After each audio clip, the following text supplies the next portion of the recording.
This is a special episode of Rocklaz Radio as my brother Manthan Shah has published his first book called Unstoppable. It is published in association with Penguin Random House. In this episode, we will go through insights and stories from all the chapters in this book. Manthan also sheds light on his process of writing and publishing the book. As this is a historic moment for not just me but my whole family, I am giving away NFT as a token of appreciation to the first 100 buyers of this book. Link is in the description. Tweet to me your photo with the copy of the book and we'll take it ahead from there.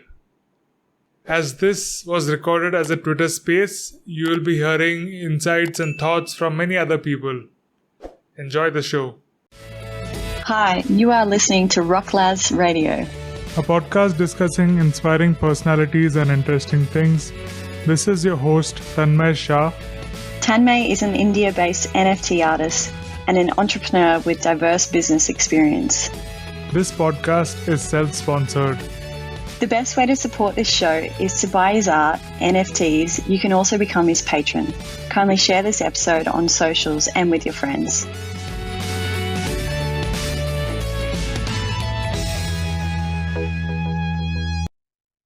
This is a historic event for myself and my family. My younger brother, Manthan Shah, is publishing his first book. It's already out in it. He is publishing the book. I will read a bit about him and then we'll ask him about his journey. So, Manthan Shah is a young author, podcaster, athlete, student, and shortsman scholar. He is a two-time under-18 India table tennis national champion, and he won medals for India at the Pacific School Games in 2015 in Adelaide, Australia. He hosts Planet Impact, the podcast that shares stories of young changemakers with its 10,000 listeners. He is pursuing a master's degree in global affairs at Tsinghua University, Beijing. He was a Dean's List student at Global Citizenship and Global Citizenship awardee at SP Jain School of Global Management, Sydney. He has a diploma in creative writing from Symbiosis College of Distance Learning, Pune. He had the privilege of meeting His Honorable Pope Francis in private setting at Vatican City in 2019 and met His Holiness Dalai Lama in Dharamshala in 2018. Manthan Shah is from Ahmednagar, Maharashtra. Unstoppable is his first book. So, Manthan, congratulations on your launch today. How are you doing? Thank you so much. Such a pleasure to be here for the launch of my book and speaking with my brother on my first ever Twitter space. Thank you, Bhaiya, for having me. Thank you. It's awesome. Let me play this video. So yes, we will. So tell us what should one look at in the book, or what is this book about? So, historically, like if it's self-help non-fiction books, they were often written by Western authors with stories and examples of Western, slightly more privileged people.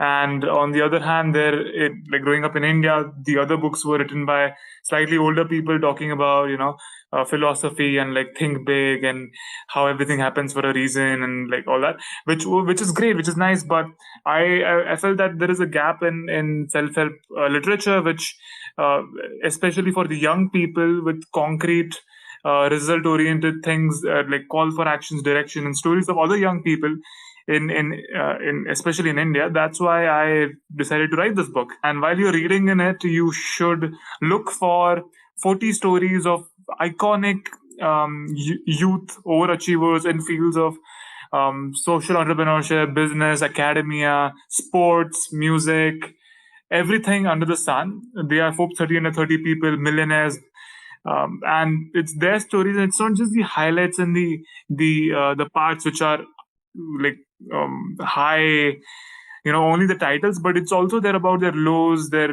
journeys of finding themselves and finding their passions, and like in-depth review of their life, looking backwards. So that is a brief about my book. Manthan, can you speak a little slowly? Many of people here, English is not their first language. So, welcome to Vishnu, Dunath, Kaliptra, Rini and Vishnu are from India. So, in a brief, can you just repeat once in a brief and then tell us about your journey in writing the book? Absolutely. So this book chronicles the stories of 40 youth icons, especially from South Asia. Their journey, it's their stories about finding success and doing something extraordinary out of ordinary circumstances. And it has like 10 chapters based on 10 traits such as courage, grit, networking, giving back, so on and so forth. And these chapters not only have their own stories, but also a lot of call to actions for readers to learn from their stories, and incorporate these learnings in their lives and do something extraordinary. So that's about the book. And my writing journey started 4 years ago. So I was 17 years old. I was a reigning national champion in table tennis. I played for India in Australia, in Austria. I won medals for India. But after my 12th grade, which is 17 years of age, I had to identify new career routes, and I had to give up on my sports. So when I was looking for purpose and career, looking for various career avenues, I could not find uh, like very good books that could direct me or guide me in this process. So that is when I decided to write a book that would be written by young people, for young people, with stories of young people, especially coming from the developing economies, who have the problems, challenges that are similar to what we face growing up in countries like India. So that is when I had the idea. But funnily enough, I was not too good at English and like English writing. So at first, I did a 2-year diploma in creative writing, teach myself how do I tell a better story, and how do I write better. And after that, I started writing like the first few chapters of my book. Then shared it with a lot of publishers. Then I got signed with Penguin Random House, which is world's biggest publishing house. And then after signing, it still took another year to finish my research, write, rewrite. It went through at least 3 rounds of editing before it finally came out today. So it has been 3 to 4 years for him to write his book. He started out with his own problem, what he was facing about career choices, about things to do in life. Am I right? Correct. Yes. So then he interviewed many people. As you know, he has his own podcast with 10,000 listeners. So then how many people have you interviewed and how many stories are there in this book? There are 40 stories in this book of 40 overachievers across. They are Olympians, um, like millionaire businessmen, academias, people, other authors, and people across all fields. Can you share a couple of stories with us Oh, yes, absolutely. Which is your favorite genre? So let's ask the speaker, Rini, Dunath, what story you want to listen to? All of us are mostly artists here. Okay. Hi. Hey, okay, do not go. Hi, Renee. Hi, Tanmay. Hi, Manathan. Hi. Congratulations first, and nice to meet you. Nice to meet you too. Thank you. Thank you. My favorite genre is about art. I don't know if you have this genre or not, because I'm an No, of artist. course. Yeah. So we have like bunch of artists in their own way. One was like um like two of my favorite stories are of other authors. So one is a wisdom historian. So his name is Mr. Deepak Ramola. He is 8 years of age now, and what he does is, um, he speaks to normal day to day people. Like maids and bus drivers and just like beggars across the street, and try and asks them what is the wisdom. Like he asks question that eventually gives him the wisdom that these people have learned from their lives, and he records that wisdom on like now he has like a full blown like organization of 50 people.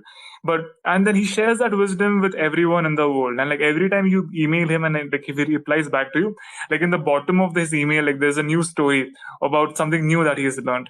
So he has captured this wisdom from Syrian refugee camps to Afghanistani girls who have been who could not go to schools, to people like really old women in Japan and in Latin America. And he would just ask them, okay, what have you learned in your existence so far? And he would share them in a very nice manner with the people around them. And he also takes coach like speaks at schools and teaches this to students. And he has also made a lot of films in the Bollywood.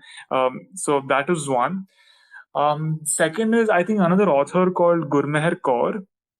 So her father was in the Kashmir War. So in 1999, the year when I was born in, there was a war in Kashmir in which his dad was one of the 5 soldiers that passed away in India, uh, fighting for India. And then she grew up like in a family of strong women afterwards.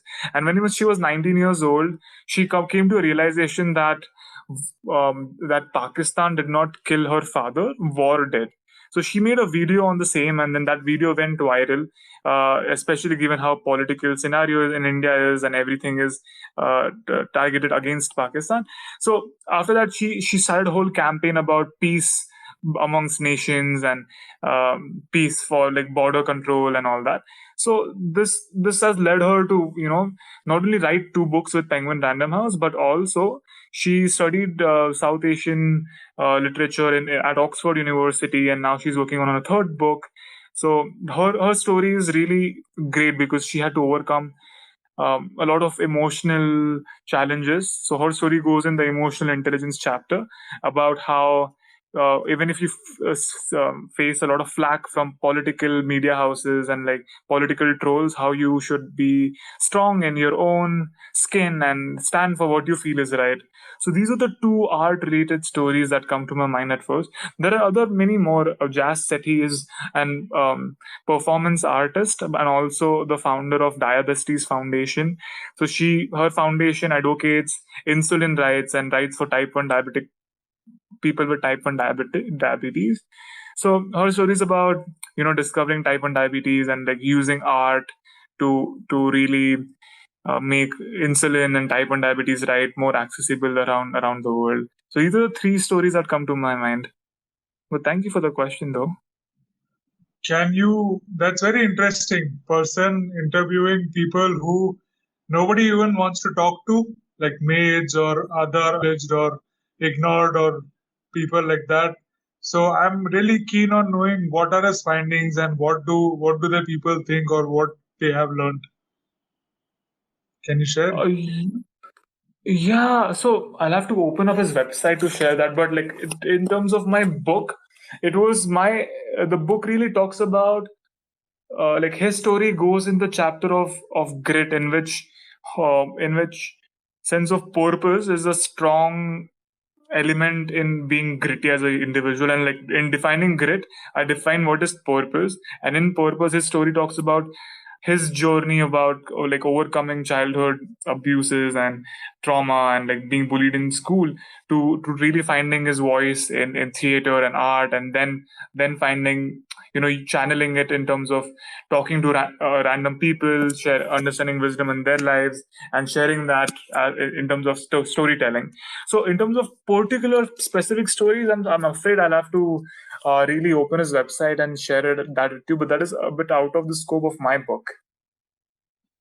That's amazing. I'll just read out the name of the 10 chapters in Manthan's book.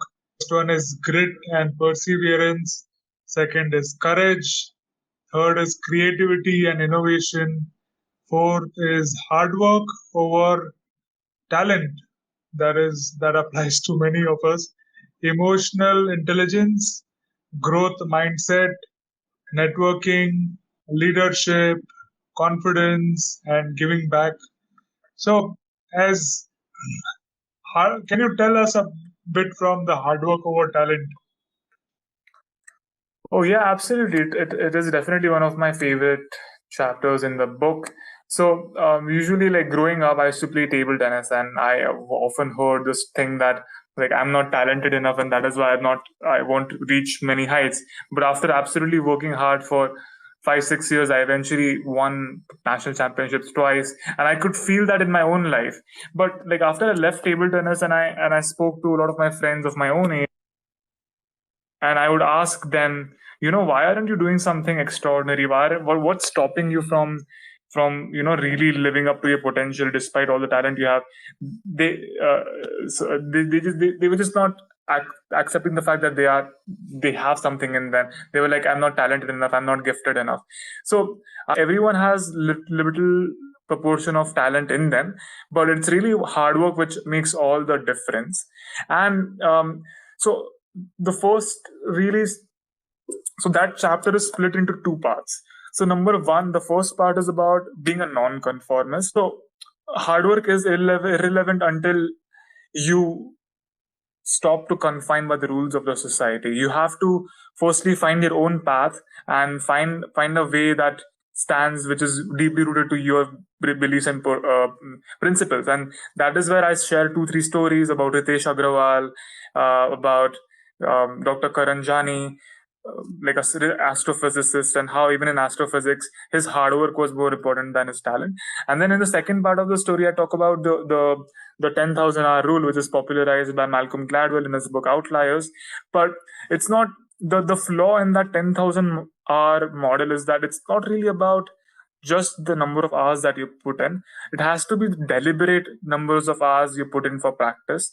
And those there's a lot of interesting literature review about how can, like, there's a exercise by in swimming team, and they identify who are the more successful swimmers than the others. And it's not about the people who trained the hardest, it was like people who did things a little bit differently, a little bit creatively.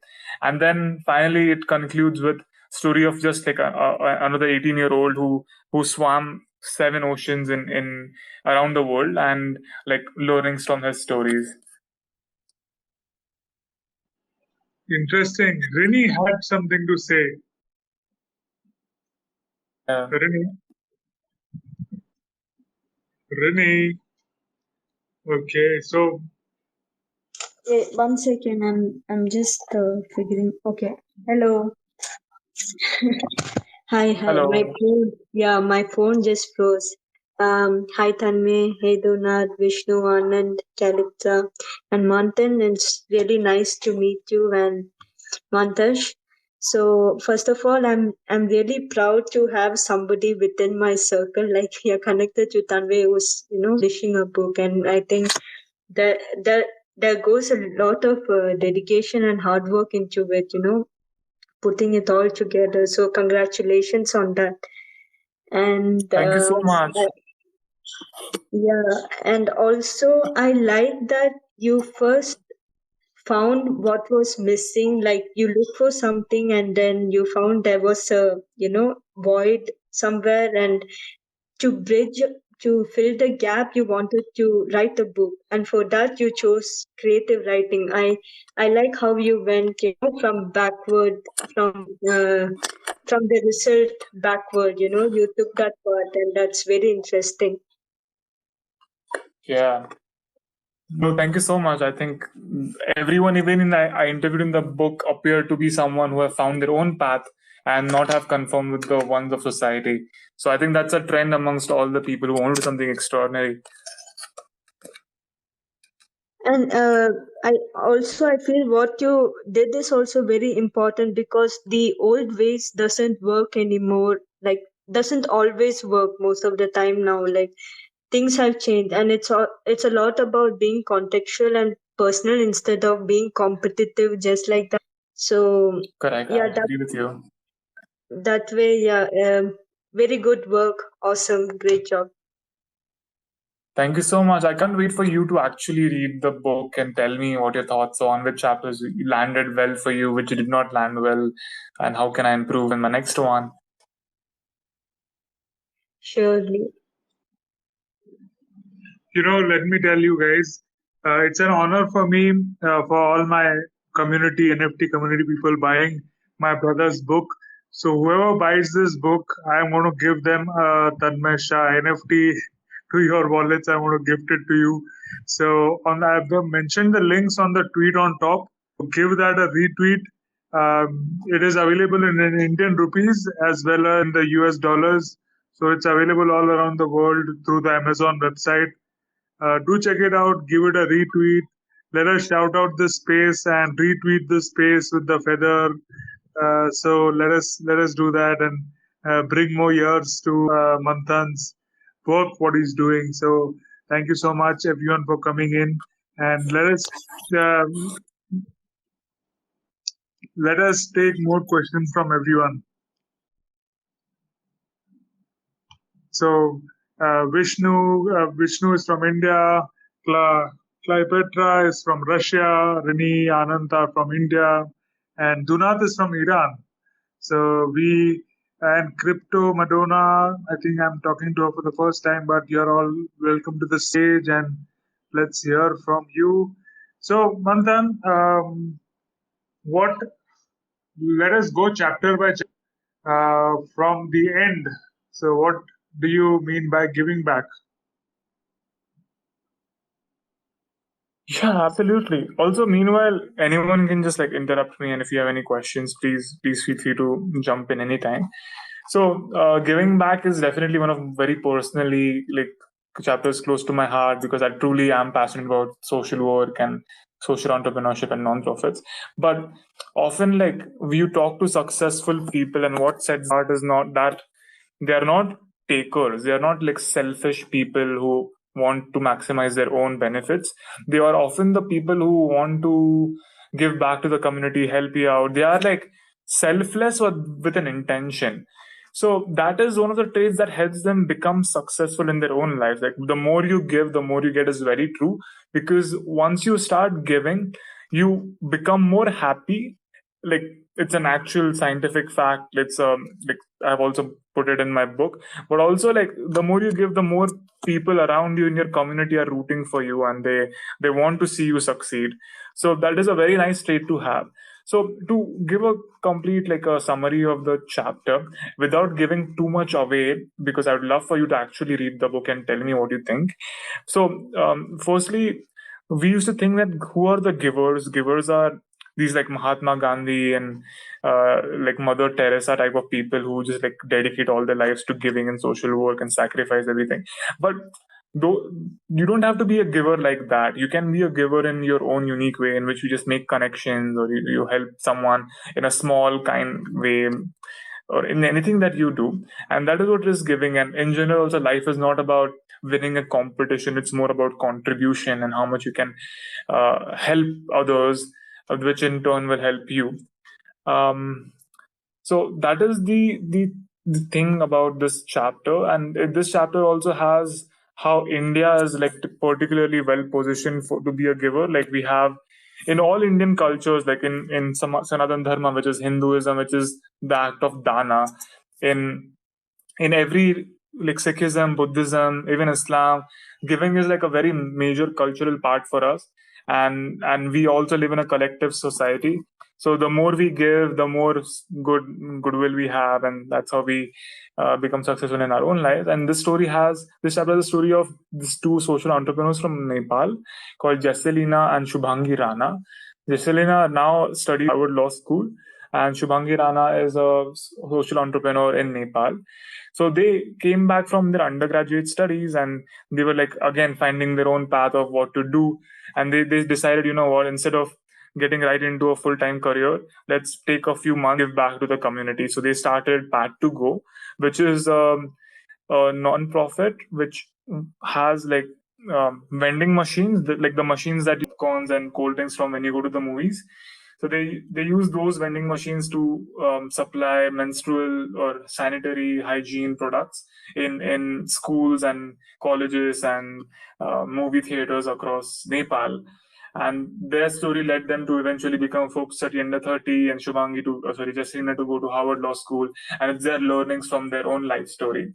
And like in the end, this chapter concludes with how can you become a giver and what is like the right type of giving. It's not being a selfless giver in which you just like randomly support everyone everywhere, but you should have an otherish approach in which you give with some sort of intention, with some specialization that you have. That's the giving back chapter. I'll stop there because I don't want to keep on ranting and bore you guys out, but please feel free to ask any questions that you might have. Yeah, I'm inviting others also on stage, guys. Come up if you want to ask anything, know more about Manthan or the book. And yes, all the links are mentioned in the tweet on top. We will listen to him about his chapter on confidence.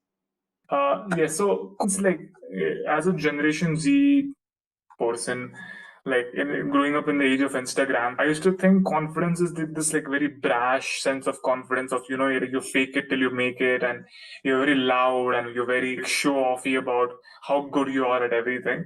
But it turns out the people who are really successful, this is not the way they function. This is not the type of confidence that they own. They have a very grounded sense of confidence which has like truly internal looking deep faith in their own abilities and the faith that they will do, they'll figure it out, like they will be successful in whatever they do.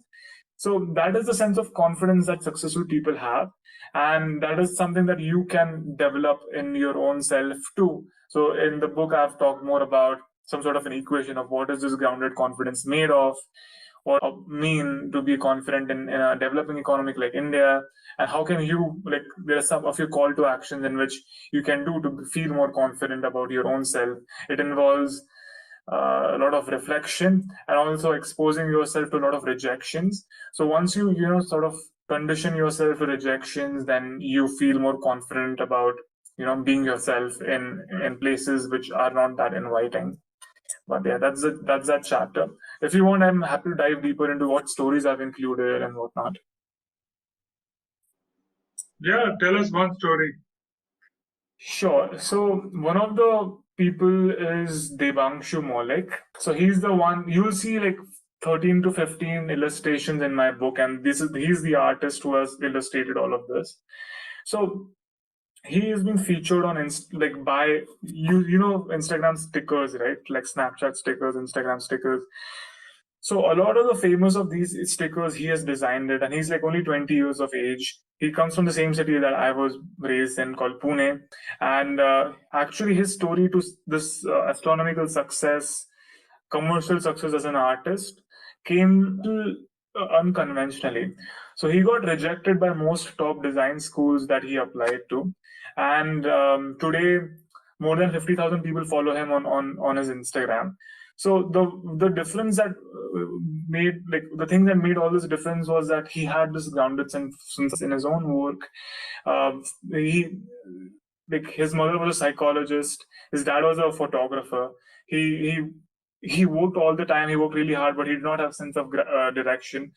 But like after he got rejected by all the schools that he wanted to study at, he just took like YouTube, courses on and taught himself how to design, send his work to a lot of commissioning artists, commissioning editors, and eventually just made one click that his one magazine got selected by Mumbai government. And then after that, he's just been increasing his reach through his work. So I don't want to give too much about his story right away. I really would love for you to read it, but the end gives an exercise of how can you overcome your fears of being rejected and conquer your fears and feel more confident about yourself. Wow, amazing. So I think that has got everyone here excited about that chapter in particular and other chapters. So how many stories do you have per chapter? You said you have interviewed, or there are 40 people here, 40 people in this book. So how many Yes. How many people in one chapter? So on like the first couple of chapters are very like intense. Like they have 6 or 7 stories in them, but the other chapters have 2 stories also. So it's like really ranges from 3 to 6 stories per chapter. Wow. And let us hear about leadership. Okay. So I would love to, instead of doing them, I'd love to ask a few people of what do they think is leadership for them.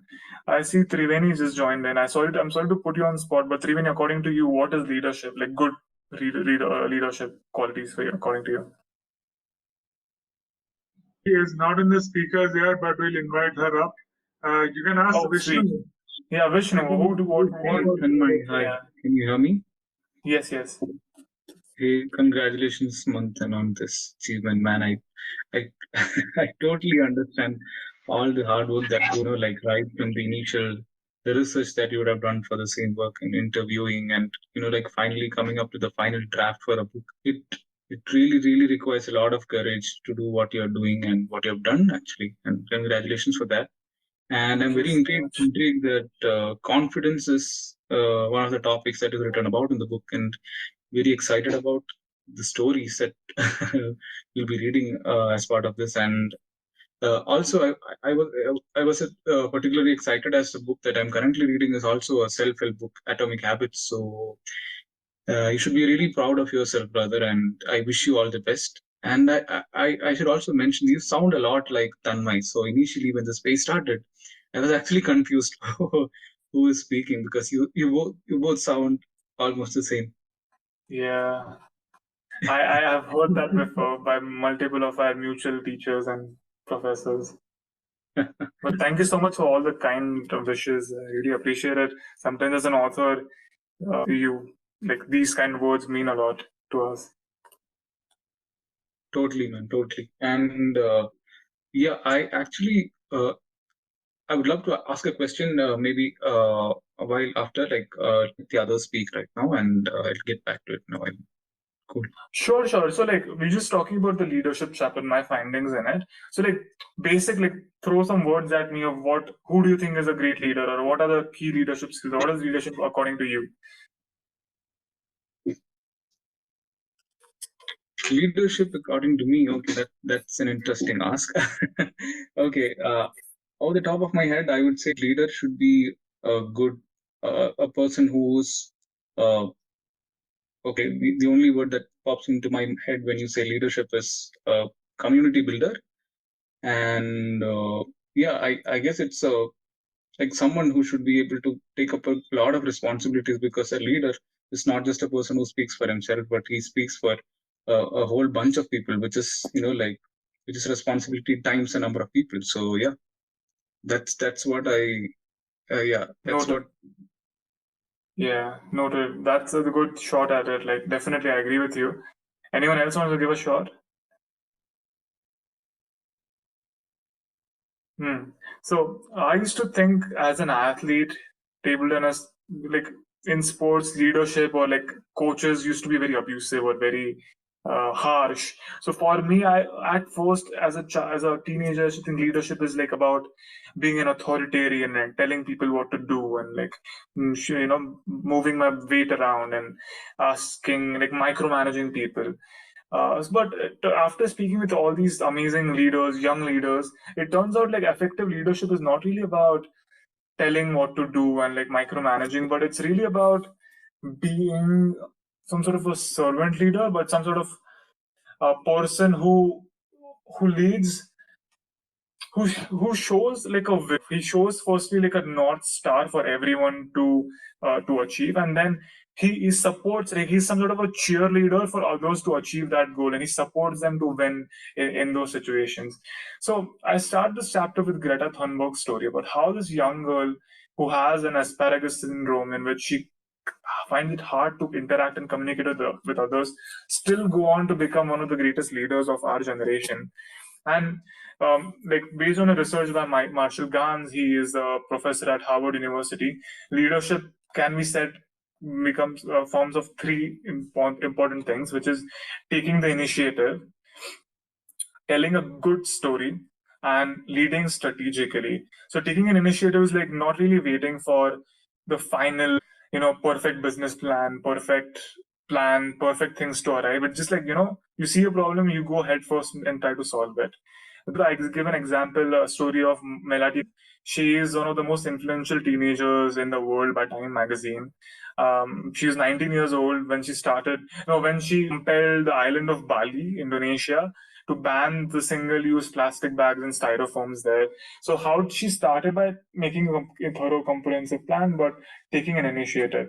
So once you take an initiative, you need to tell a really good story for people to follow you or people to join you, so that the story is really a fabric of how everything ties together and reflect with you, and people align their life stories with your life story and follow you. So here I take the story of Archana Soreng. She's a 25-year-old climate activist from India, and she's been named the United Nations Secretary General Antonio Guterres's young youth advisory group. Like, she's the youngest and the only Indian on the advisory group to the United Nations. So her story is about coming from a tribe in Odisha, telling a story about how climate change has been affecting them the most, although they had lifestyle which were very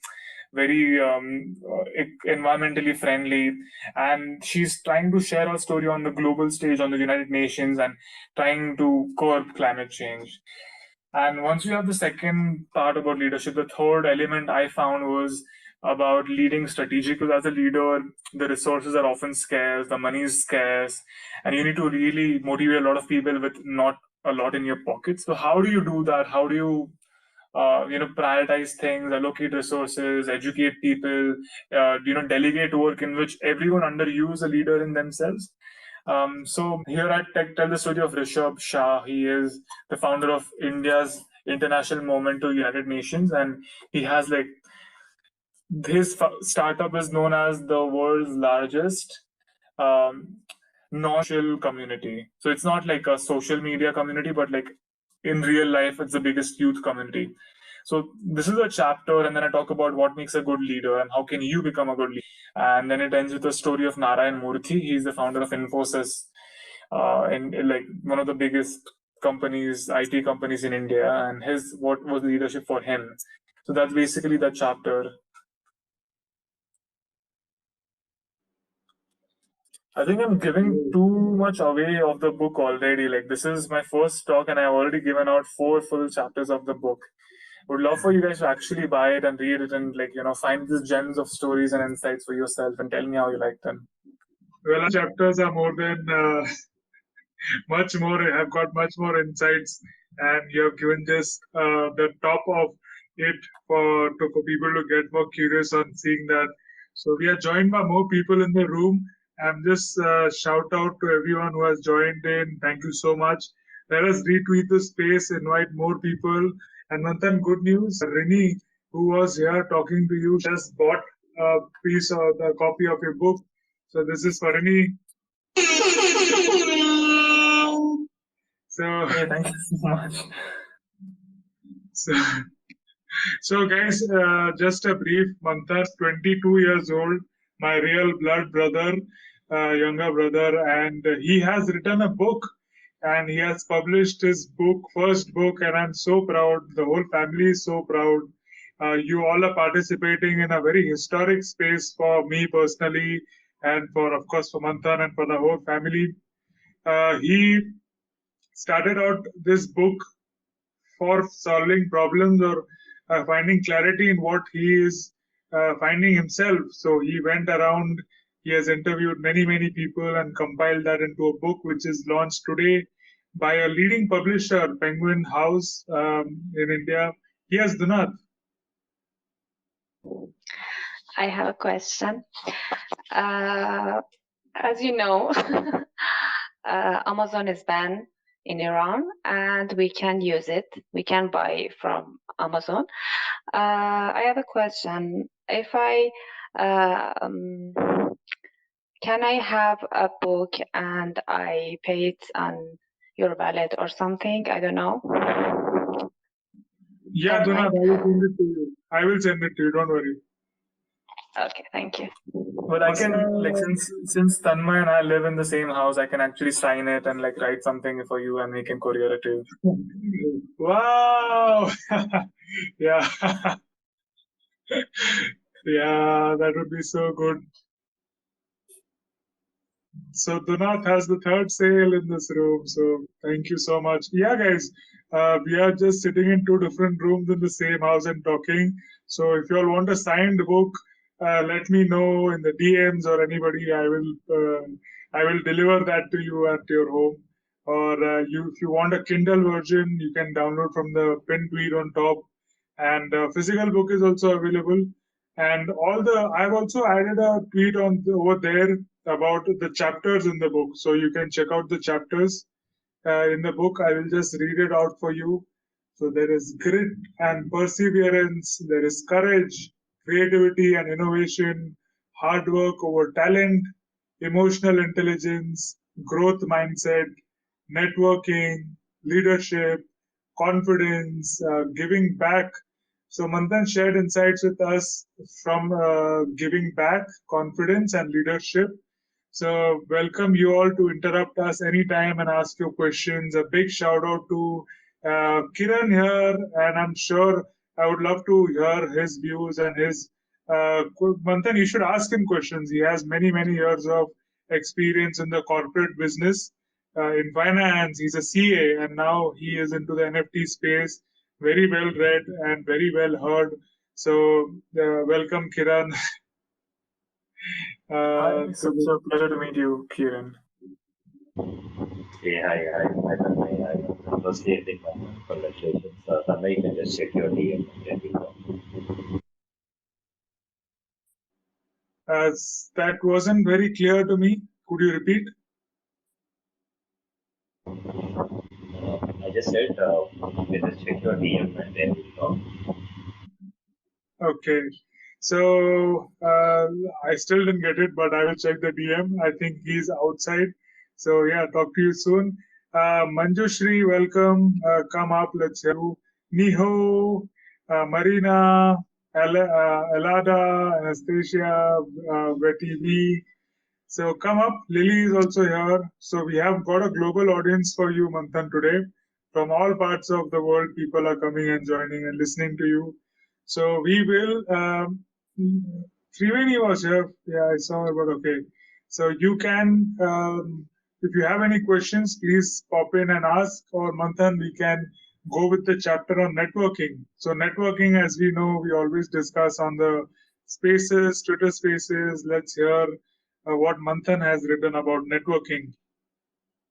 Awesome. I think you guys are going to definitely like this chapter the most because it starts with the story of Pablo Picasso and Vincent van Gogh.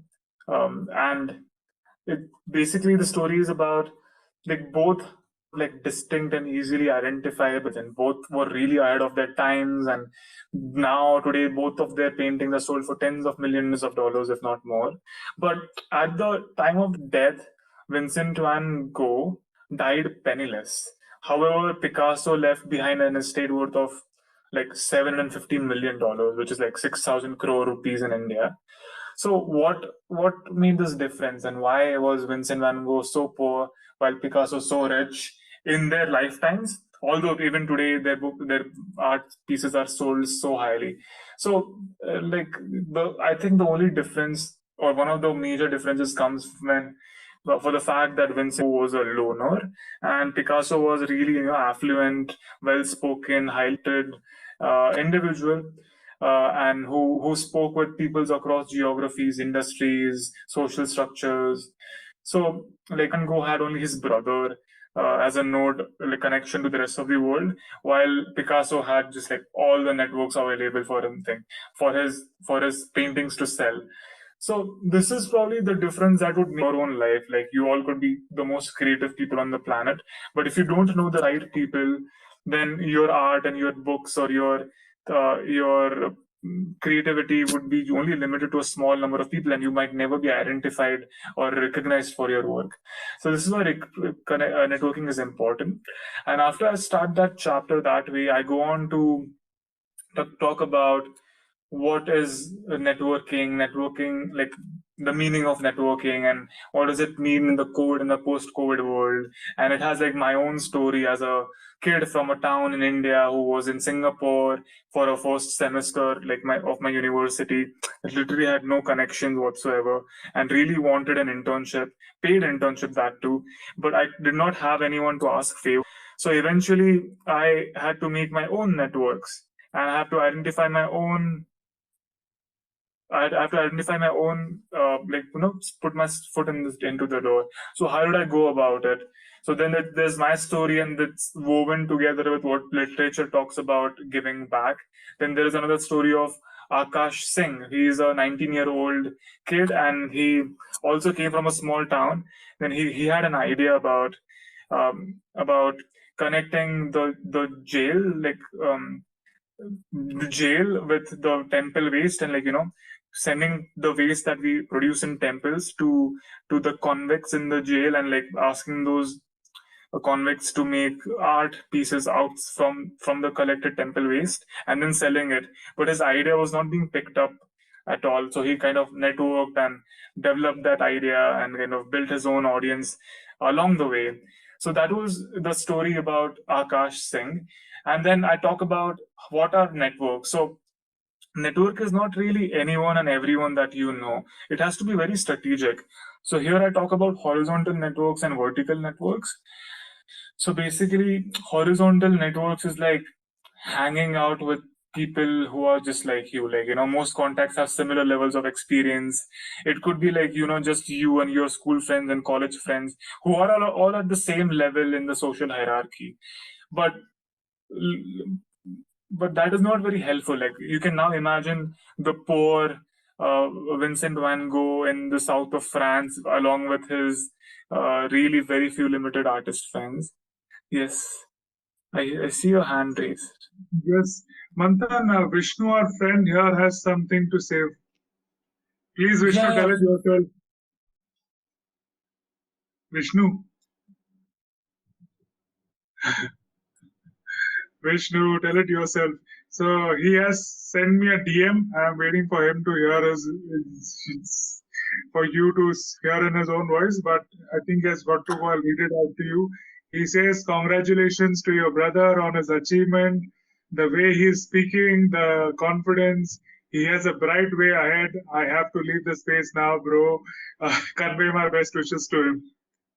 And thank you so much. How kind of you, Vishnu. And Kiran here has purchased a book. Let us. So, Kiran, thank you so much. Yeah, honestly, man, this means a lot. This is my first day, and I just had a call with my publisher saying, Manthan, you've written a good book, but it should reach people, and you guys actually buying it actually means the world to me. Thank you. Please go on, Kiran. And yeah. Am I audible now? Yes, sir. Apologies, actually, I'm somewhere outside. Yeah. Okay. So firstly, congratulations, Manthan, and also Tanmay.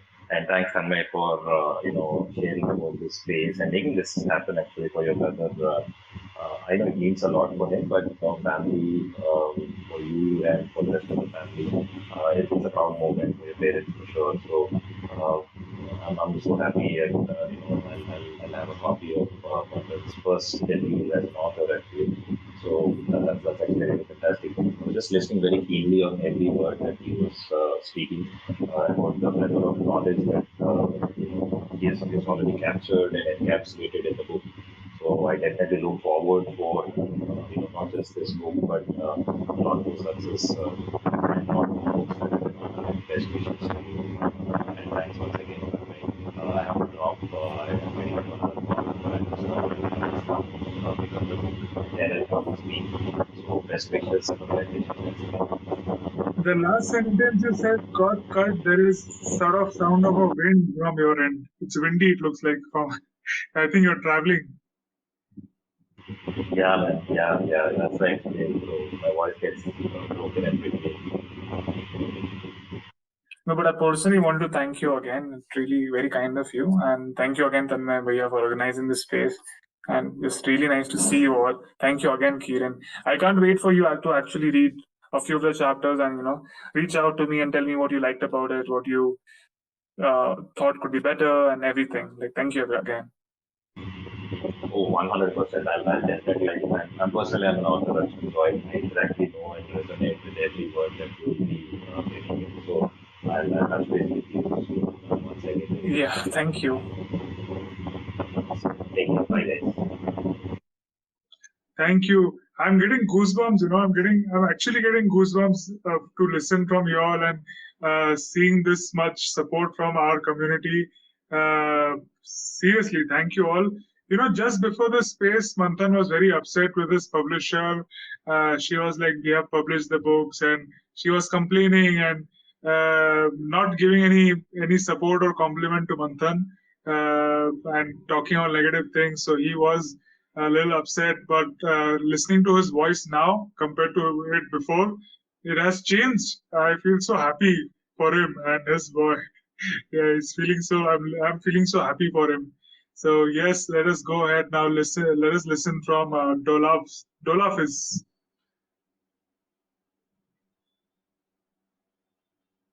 Dolaf is. He's from Africa. So yeah, you can come up and speak whenever you want. But Manthan, how are you feeling? Really delighted. Like, I have, like, most of you are people I've met for the first time, and you guys taking the valuable time of your day to listen to me and actually purchase a book is quite moving. Thank you. But yeah, Dr. Vimal Dolafis, please go on. Hey Manthan, good evening, and first of all, congratulations on your publication. Thank you so much. It's like kind of a dream for me to write a book, because I've been thinking of an idea and wanted to develop it, but I'm very lazy at writing, so it never happened, and probably it'll never happen. But yeah, about marketing, when you have a brother like Tanmay, you don't need to worry about it, man. You'll definitely sell a lot of books, and I'll definitely right now I'm driving, so whenever I'll reach home, probably I'll get one as soon as I can get the access to the net and the thing. But yeah, it's really great to listen to you, and thank you so much, Tanmay, for inviting all of us for this speech. Thank you so much, Dr. Vimal. I'm definitely very grateful to have Tanmay and the whole family support and all. But two things. Firstly, as an author, you put in like 3-4 years, and you're very vulnerably, you just like put all your life to it. And like 4 years of my life is like 20% of my lifetime, since I'm 22 years old. So after putting all of this, you just like, this is the moment of truth, like if people are going to actually like it or not. So you guys saying this and actually buying the book and like telling me if you like it or not actually means a lot. That is. And number two, sir, you mentioned you want to write a book and you were not sure if it will happen or not. I would suggest, if you have a book idea, then you are already in the top 20% of the world. Like, there's some statistic, like 20% of all individuals feel like writing book at some point in their lives, and of those 20%, 2% only end up writing the book. So the difference between those like 2% and the rest of the people who want to write the book is starting writing a book. It's about just showing up on your desk, looking at your laptop, bleeding every day, write 100 words dedicatedly, and that's all you need. And once you have like good 5-10,000 words, the first 5,000 words, like a couple of chapters, and you are at a place where you can approach, if not publishers themselves, but definitely like proof readers, copy editors, commissioning editors who can help you develop the idea. And also, I would share an insight to anyone who else other want to write the book. There's this Creator Institute. This professor called Eric Koester. He teaches you how to write a book, and I did that for the first 6 months of my writing process, and that helped me immensely. So you can check him out. And yeah, but thanks again, Dr. Vimal. So Dr. Vimal is a very well-renowned surgeon, cancer surgeon for ENT, and I'm sure he has great stories to share. Look at his photo playing with kids. As you are mentioning in the story of your the last story, right? It was the first story about grit. where that person goes and talks to maids and people who are impoverished or not in good situation about insights from their life. So I'm sure there is story about everything. You also told about Picasso. You were asking a question from the artist point, and you all actually have stories from the artist. So it is very interesting. And Dr. Vimal, you're very kind.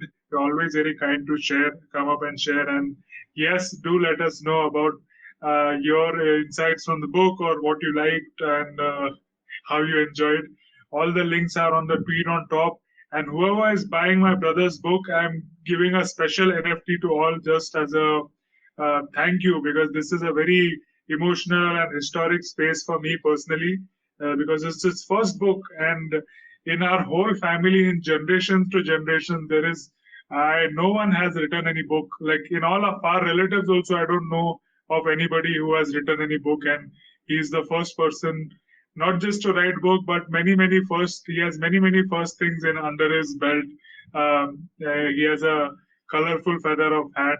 So with that said, I want to ask Calpetra. She DM'd me. She is from Russia. She has a bit difficulty with English, but I'm desperate to hear what she says. So Calpetra, please.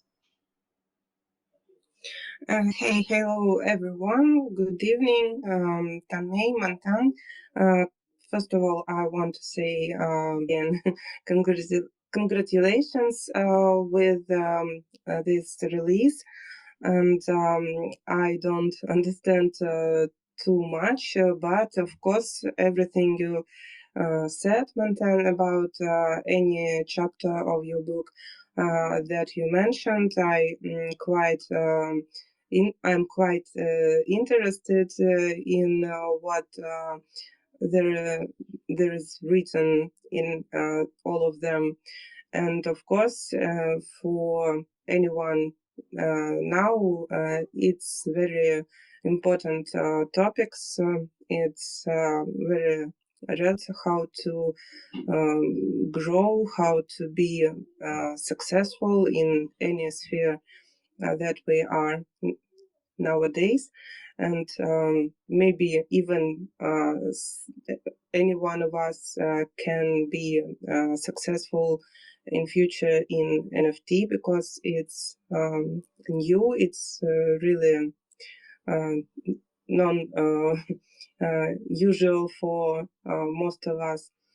And also I want to add that all of us creative X are here to support you, and we are really excited, speaking for all of us, because most people have difficulties in understanding, not in speaking, but if not prepared, they just a bit nervous.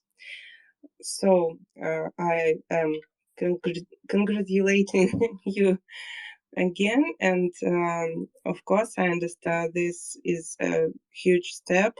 It's first book, I hope. Then there will be many others, and you will be successful as it's written, because you knew how to write it now, so you can use it for yourself. Thank you so much. I mean, I was very, that was very moving.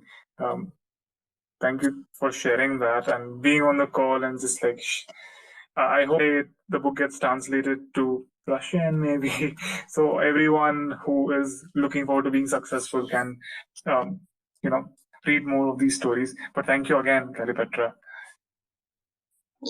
Thank you. I can read and can speak, but sometimes it's difficult because of accents we have in different countries. So I understand. Yes, but thanks again. That was very moving. I was very touched. Thank you so much for all the wishes. You are always very welcome. Yeah. That was so sweet. I'm so happy. Thank you for saying it yourself. Thank you so much. I will just give a shout out to all those new people who have joined in the room, especially Joe Tamu. I was looking forward for him to come. His name is Sil, and he's an avid reader. He reads one book every week, and I'm looking forward to hear from what he says. He's based in the west coast of America, USA. Then we have Niho. We have Arjun, who's a what do you say, architect. Abyss Labs, Manjushri, and then we have three hands raised. So let us go one by one to everyone and hear what they have to say. So Dolafiz, as you were the first, we'll go to you. Then Lily, then Poyo. Dolafiz. Hello, Tammy. Um, hi. Mantam, right? Is that did I pronounce your name right? Mantam, right? Yes, correct. Okay. I want to say congratulations on your book. Like you said, a lot of people are, willing to write a book. They have the mind to write, but a lot never try to even write it. I have not writing a book for a long time, so I can say you did a really good job writing this. And I know that this is one of many great milestones that you are going to achieve. And I know that I cannot purchase the book right now. So to support, I have shared the group, I have shared your book link on my page so that people can see and if your buyer can be people read the day. So because I came into the space to show my support because I remember Tanmay announced that you'll be releasing your book and there'll be a space for it today. So I've been looking forward to it so that I can come in and show love and support. So I want to say congratulations one more time. So you should keep up the work and yeah, we are all rooting for you. We are behind you. Okay. Oh man, thank you so much for saying that. Truly appreciate it. But Yeah, if you there are is a welcome. way for you to get a book, I'd love to figure it out and send you a copy, or maybe like a e-Kindle version of copy if that works out in the location where you are. But I would definitely love for you to just read it and tell me how you liked it or not. Okay, definitely. So All thank right, you again thank you. for all the kindness and support. Yeah. Big up, bro. One love. Love this. One second, I'm gonna find the heart. This is my first space of my lifetime, so this has been a very delightful experience. But yeah, other questions, please. Can we give a fast pass to House of Barons? Okay, he's from India. Okay, let me read out what he has sent. I would like to convey my best wishes to your brother. Kudos to all his hard work and efforts to get his first book published at such a young age. My heartily wishes for all his first level of achievement. Congratulations once again and all the best for your future endeavors. That was House of Barons. He is from India as well. So, Manthan, as your, I'll just tell you when mute yourself when you're not speaking, so there's no background sound. So, Yes. Sorry, yeah, yes, please go on. Lily. Hello, Tanmay. Hello, Manthan. I'm really glad to see you and know you. I just came up here to say congratulations to you. This is a very big successful in 22 years. I really admire you and really congratulations. I try to do my best in spread your book, and we all of us we can just retweet and buy or comment or suggest this book to anyone. This is the little work that all of us can do for you, and just this I just want to say congratulations to you. and I'm very glad to know you. Thank you so much. The pleasure is mine of knowing you too, Lily. Truly appreciate it. Thank you so much, Lily. Lily is also from Iran, and she's an archaeologist, and she does many things. Manthan, Dr. Vimal has a keep your DMs open, and Dr. Vimal has purchased your fourth book. So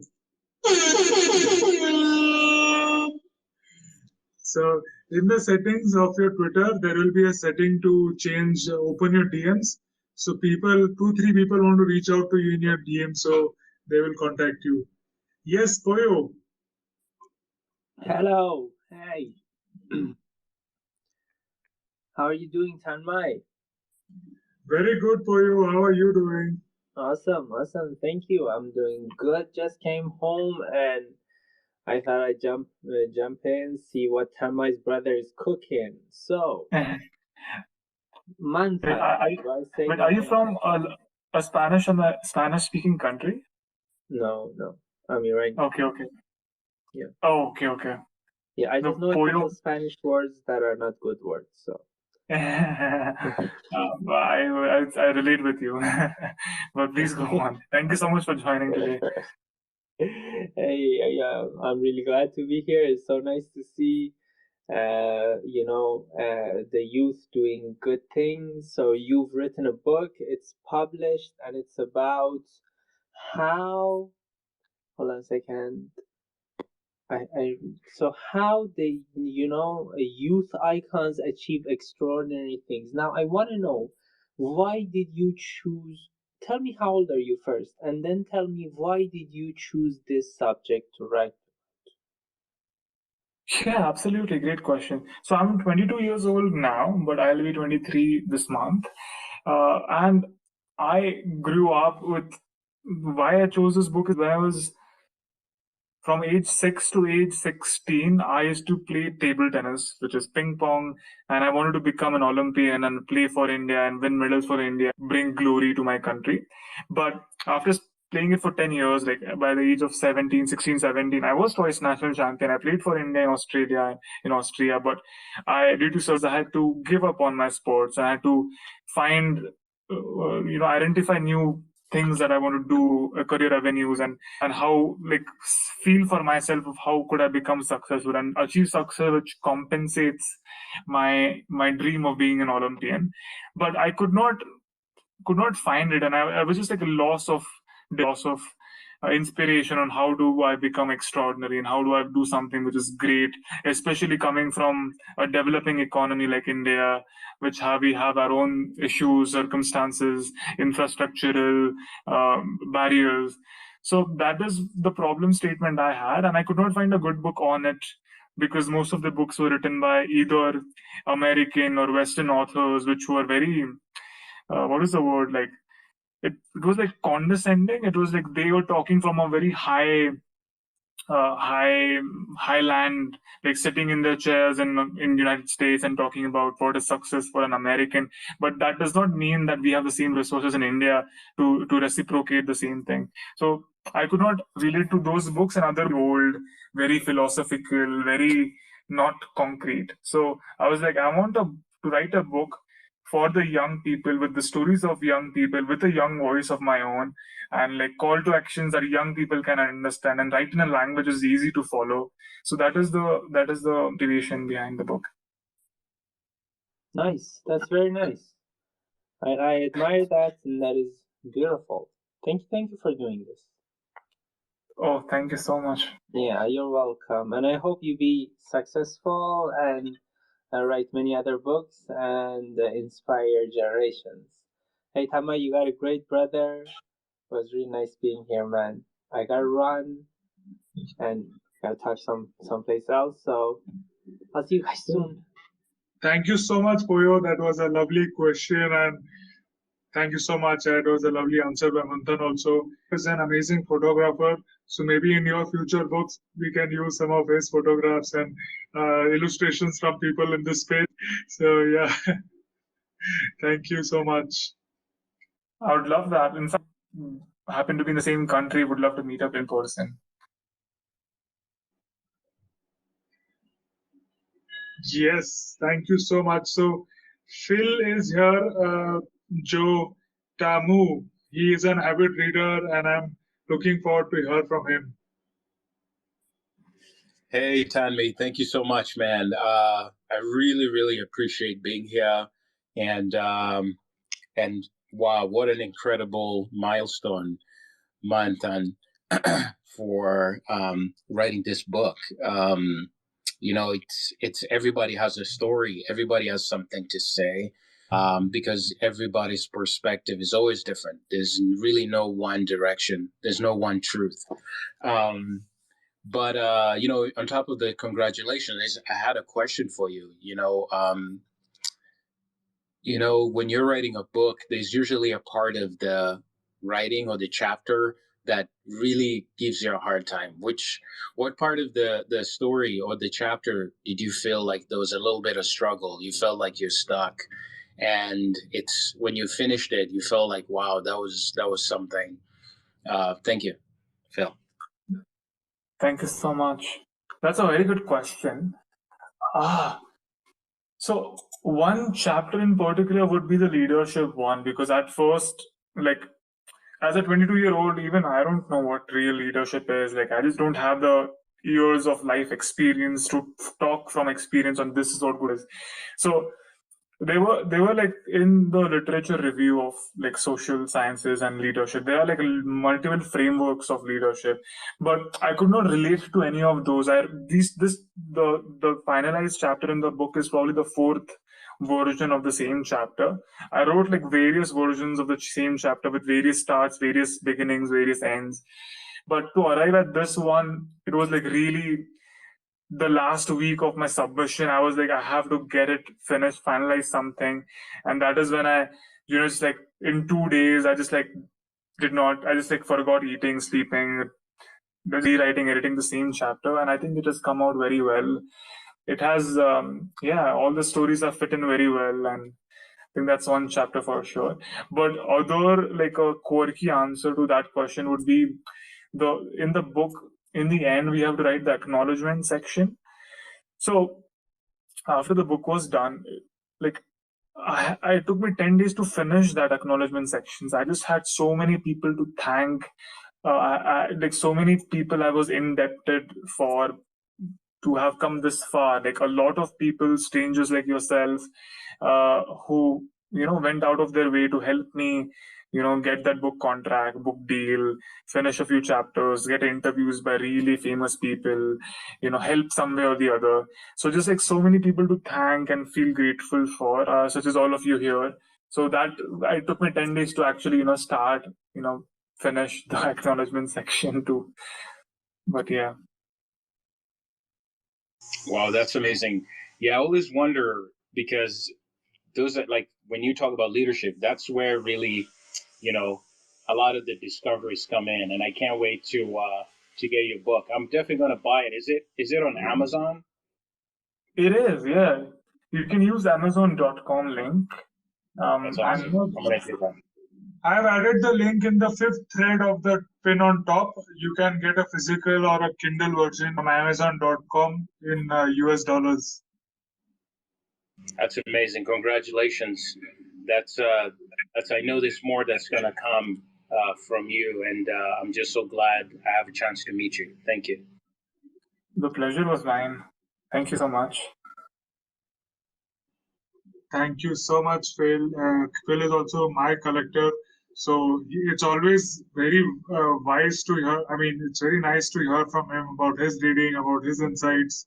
We actually connected on a clubhouse room, which was about books. So it was really nice for you to come here and ask about his question about the process.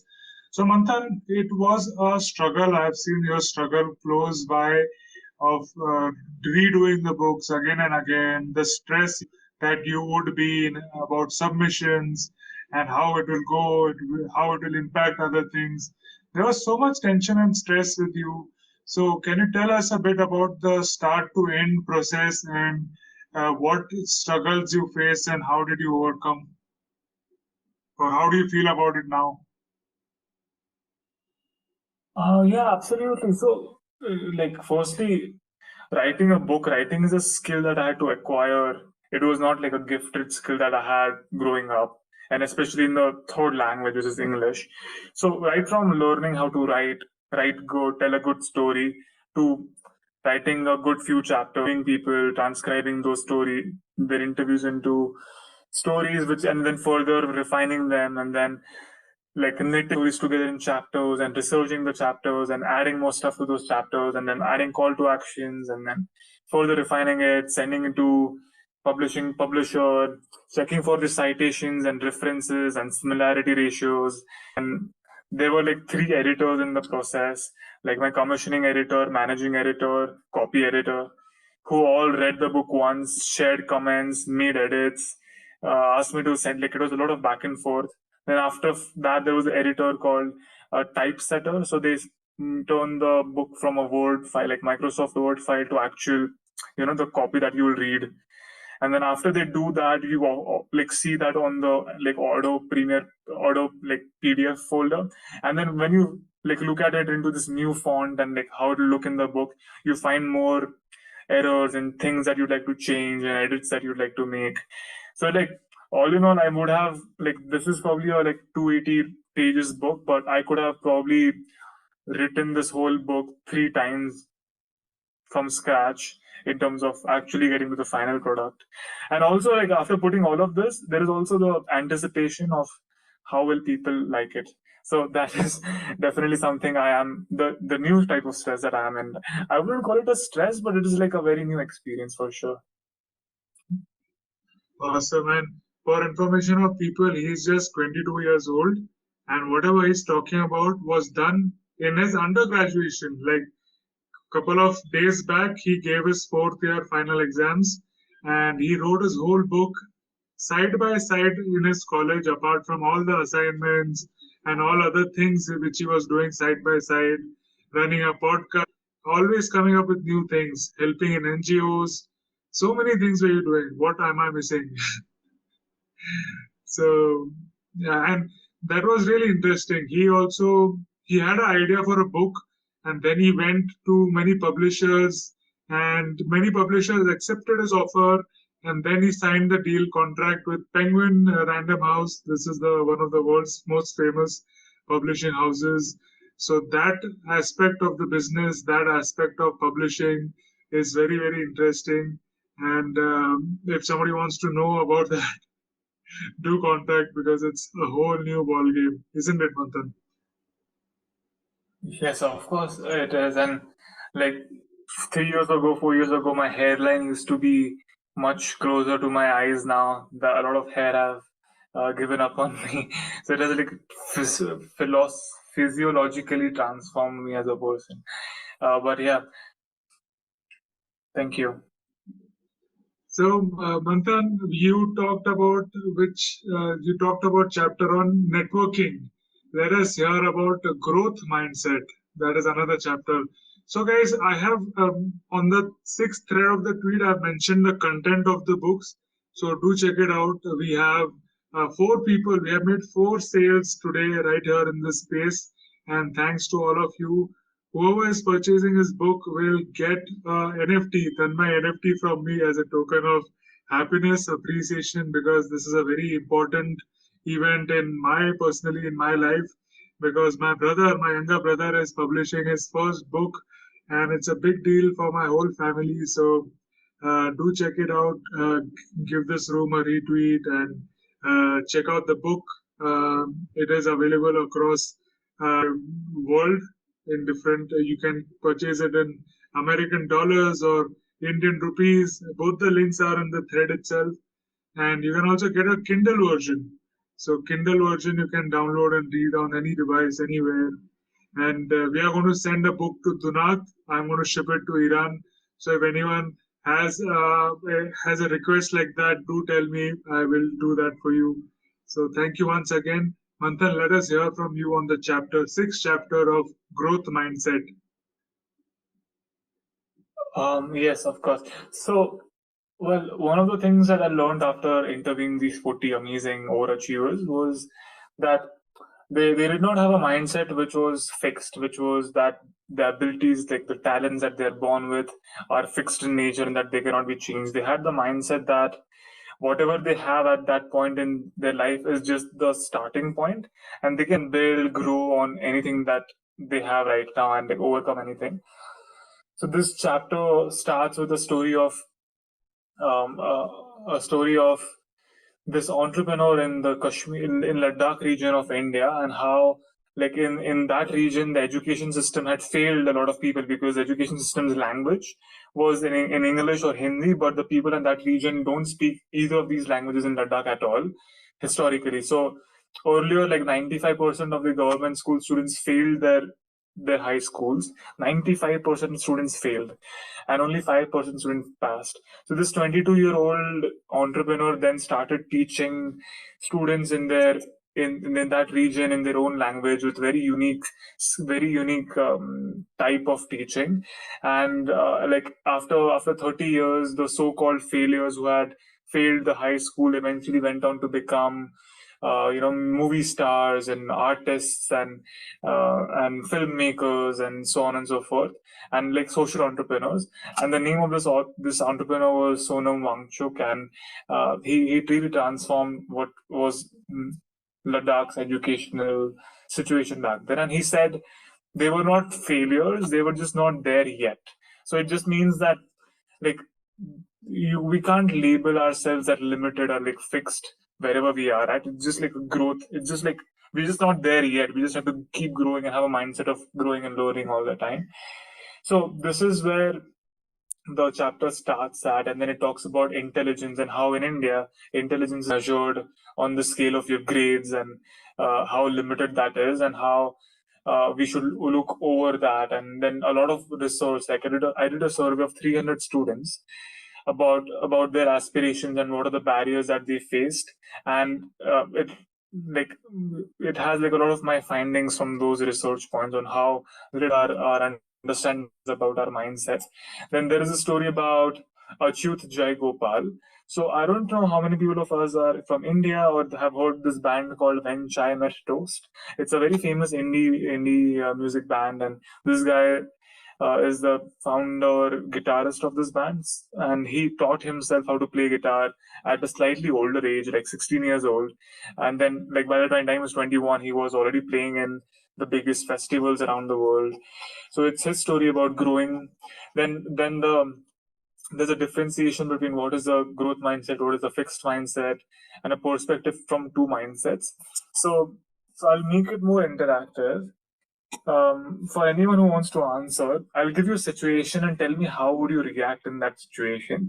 So, for example, imagine you're a student who has just moved from like a very small town in India to a metropolitan city, say New Delhi, and your parents are in financial difficulty all the time, and you're struggling to make the ends meet, and your dream is to get a PhD from a prestigious international university, but you can't afford to pay that tuition or fees, and you feel rejected, and there are a lot of hardships.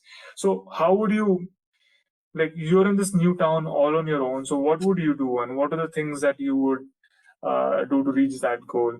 So would anyone like to take a jab at it?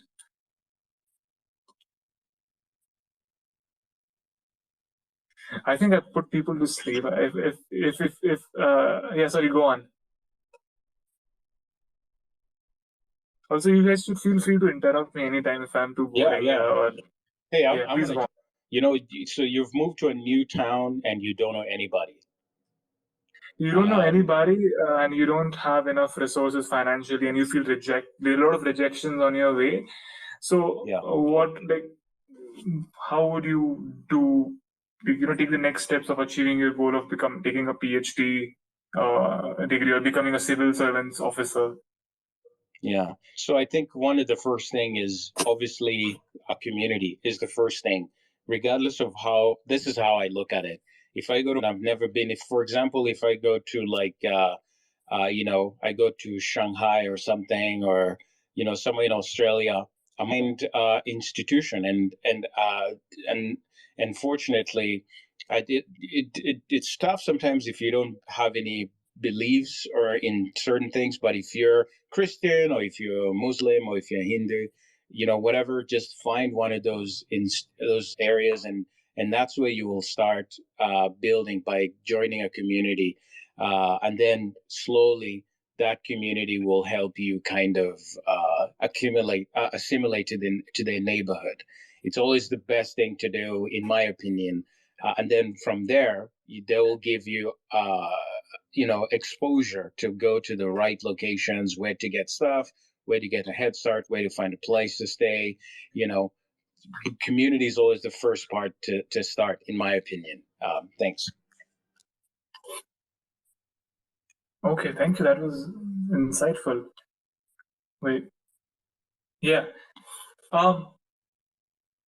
So that is a very good take on it, but I was thinking more from the point of view that financially, like if you're in Kansas City in United States and if you move to New York, so it's not a matter of community per se, but you just like feel directionless.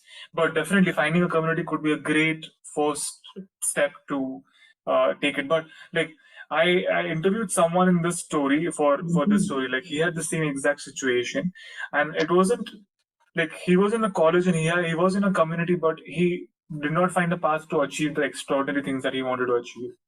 So like here I talk about like growth mindset, about how he taught himself, like he could not afford to go to coaching classes and tuition classes, but he had a very high level academic dream to achieve.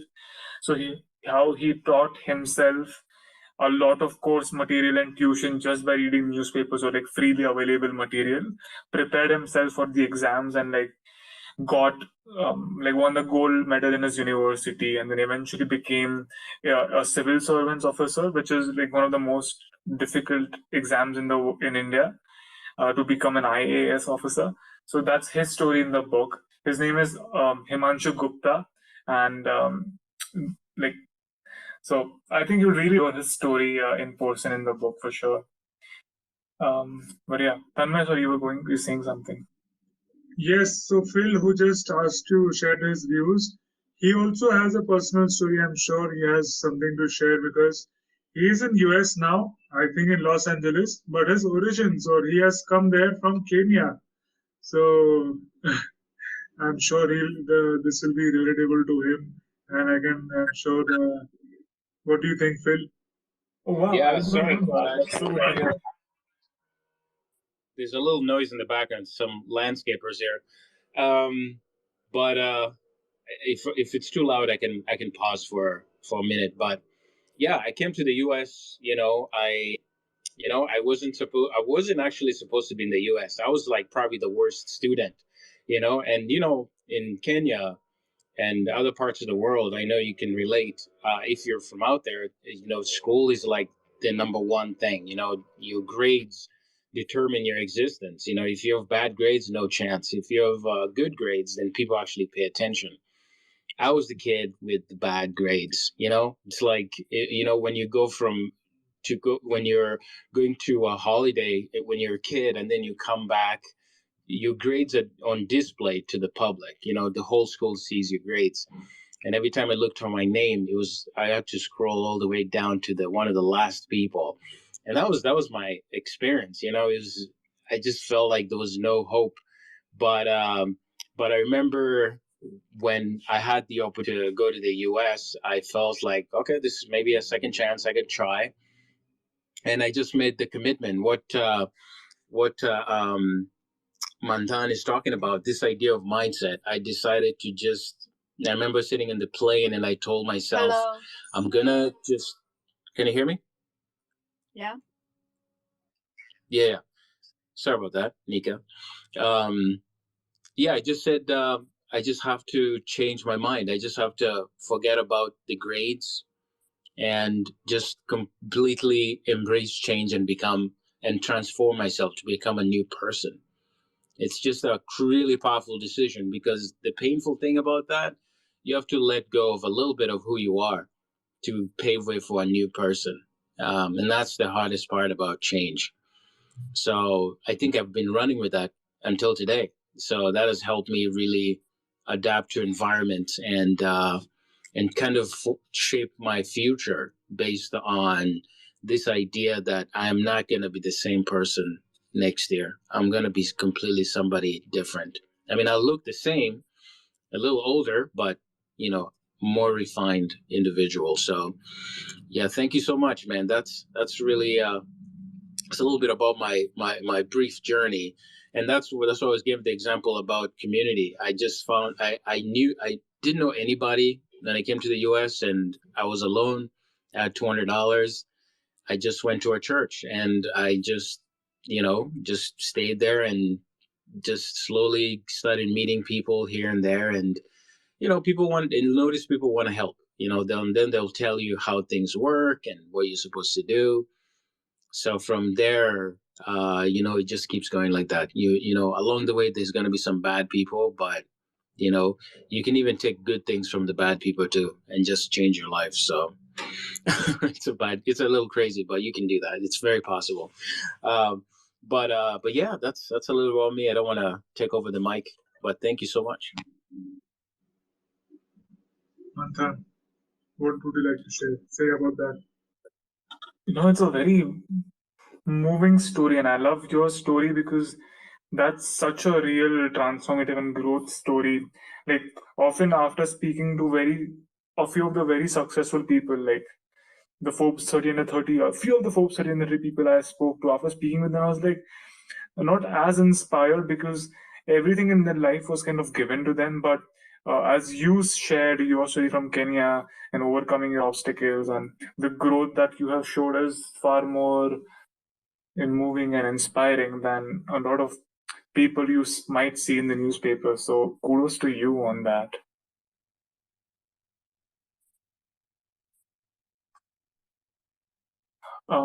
Also in the book, I talk about neuroplasticity, about how you can how science talks about everything can be, and how everything can be, like, you can literally grow any element of your life and so on.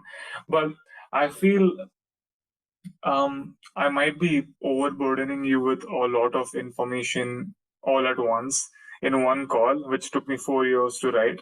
So definitely give it some breathing space and like give you guys an opportunity to read it, and then we can definitely have more conversations in private conversations also if you want, and talk about any of the specific chapters that you might be interested in.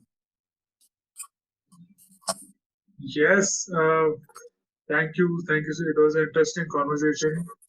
We have Arjun here. He's an architect, and we also joined by Giraffiti, an amazing friend who concluded her space to come and join this space specially. So welcome you for joining her. Manju, Shri, Elada, Anastasia, and Florine. Come up on the stage. Looking forward to hear from you as well. T-Vision, if you're in a good position to speak, let us hear from you as well. Tanmay, can I go first? Hello, Tanmay. Can you hear me? T-Vision, can I go first? Sorry to interrupt you. Oh, yes, of course. I can wait. So, Giraffiti, nice to see you again. Thank you. Because I have a class in 15 minutes and I was hosting a space for 2 hours. And I just wanted to come in and say hi and congratulate you on your book. And I will definitely version, like an online version, and just take a look at it. Or how is it? Can you just give me a little explanation that how I can just read the chapters or get idea about it? So you can definitely get an online version in the link above the second thread, and in the fifth thread there are 2 links to Amazon in which you can get a Kindle version, that is a PDF sort of that comes on the cloud reader of Kindle. So you can get that, or if there are any more ways, we will DM you. Great, thank you. And thank you for inviting me and bringing my attention to the book, because the other day we were at a mental health space and we were for I think 30 minutes at least, we were talking about the importance of reading and books, the idea that how books are really truly our best friends, and we shouldn't forget about how it works and how we, you know, sometimes I feel that people lose their connection because of the technology maybe. But yeah, thank you for bringing up this thing, and Tanmay sending you the invitation. If you don't mind, I will just drop down to the listeners, and I will be in the room because maybe some people will see and come in because of me being here. But I will just drop down to the listeners because my course will start in 15 minutes. I need a short break. Thank you so much for coming in. Also, just to add on, like on the mental health, I think our generation, it's one of the most important topics for mental health and well-being. So one of the personally favorite chapter in my book is called Emotional Intelligence One, and it has three stories of three very powerful girls who overcame their own traumas or obstacles and kind of became very successful. And it talks about this emotional intelligence framework by Daniel Goleman, and how can we all become emotionally more intelligent. And it has like some call to actions. It has a developed test, or you can take like a quiz, like 8-question quiz, to see how when on emotional intelligence and the 4 elements of emotional intelligence that was developed specially for this book by a scientist. And then it also has tips and advices on like EI, and 3 big stories. So I think you'd like it. But all in all, thank you so much for taking the time to be here today. Thank you, and good luck for your class. You mentioned that it was developed specially for this book. Correct. So there is a psychologist based out of Dubai called Dr. Bijal Oza. So I interviewed her. Like every chapter has some questionnaire, some advices, some call to actions, which are developed by experts in those fields. So like as I mentioned, I'm only 22 years old, so I don't have life experience or specialization in any of these topics that I'm talking about to give advice on. So I definitely was not arrogant enough to just like give tips and on how to lead a successful life, even though I'm only 22 years old. So most of the advice in the book comes from really successful people in their old fields. We co-created things for this book specially. So like 10 chapters, there are 10 things which are specially co-created for this book. So emotional intelligence framework, not the framework, but the assessment test is specially created for this book by Dr. Bijaloza. Oh, that is so interesting.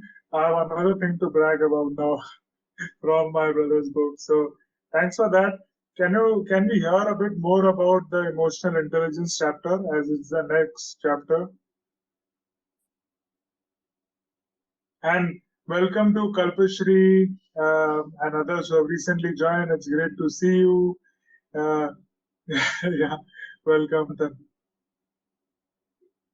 Yes, this chapter has a very interesting. So I struggled, like I researched a lot on how do I best start this chapter on.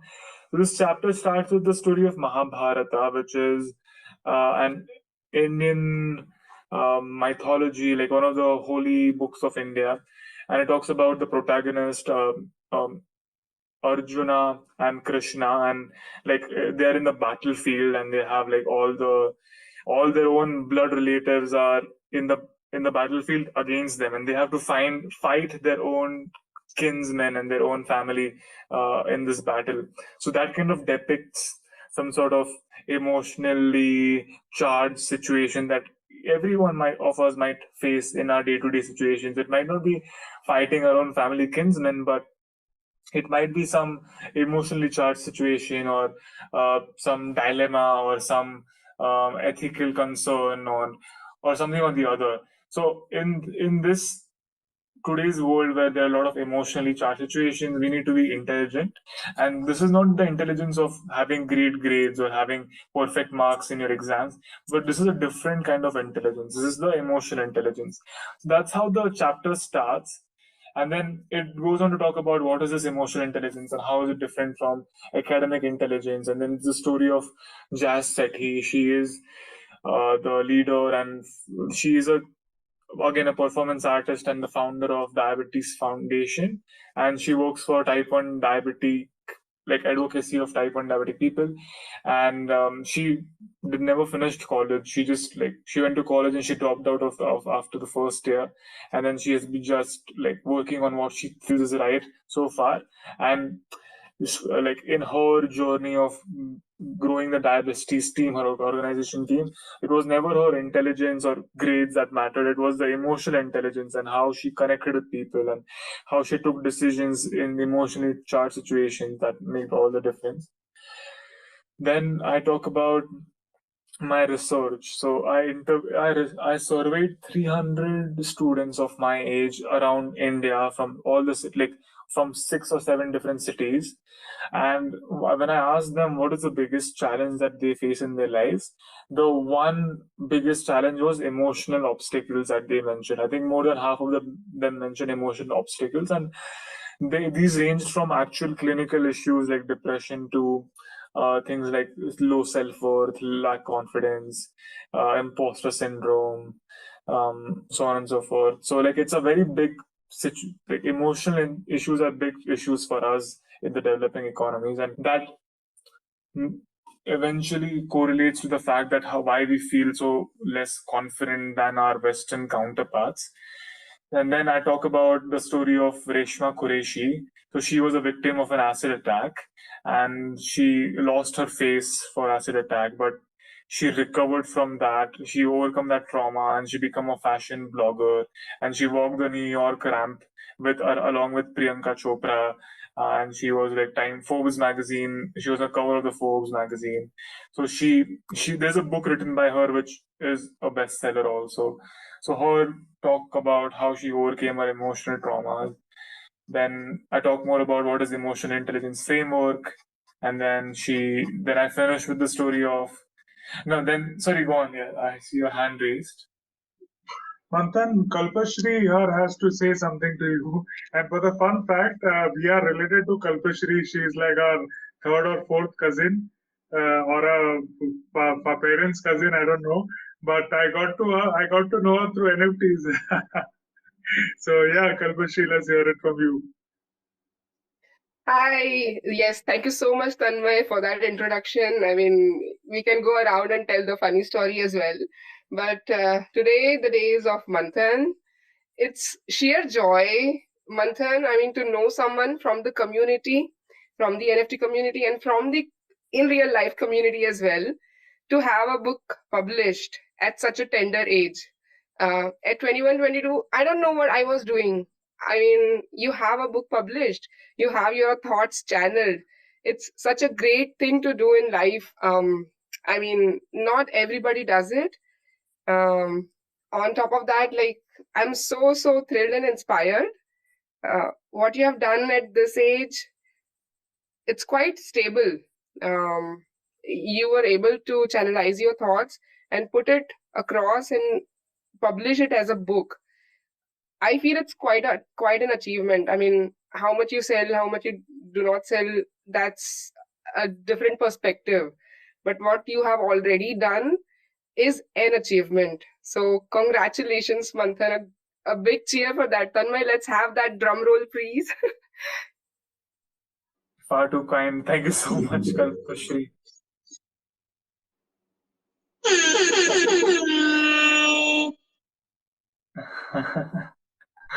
No, far too kind, definitely. It's good to hear these things because I was in a different headspace altogether finishing this book and looking at it as a I don't know, but thank you so much for saying. Oh no, you have well deserved it. You have achieved it. I'm not saying just for the sake of saying it. You did it, and then people are saying about it. And thank you for inspiring. Here, everybody listening to you in some or other way has got inspired by whatever you have done. So thank you so much and kudos. This is really very sweet of you. I can't wait to hear more of the story of how we are related because this is very interesting. But I know even I'm quite surprised. Like so many of you have been on the call for more than an hour actually listening to me. I never thought I would have something that people would like to listen to. So this is a very moving thing. I think I've used the word moving a lot in today's call, but it genuinely is. So thank you so much for your generosity and your compliments and your kindness.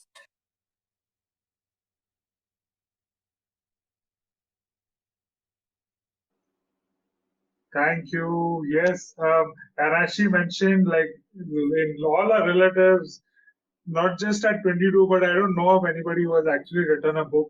So that's a big achievement in itself. And when family people tell it, it doesn't go to his head. He doesn't relax. But when the same thing is told by friends, his friends or others, then he's like, okay, yeah, oh, this is a big deal. So yeah, thank you for that, Kalpashri, from my side too. So he was taking a lot of stress even after publishing, how it will go, what impact will it have on his further education, and he was worried about things like if he has given the end notations or references correctly or not. Will they take him to court and do all his court cases and all?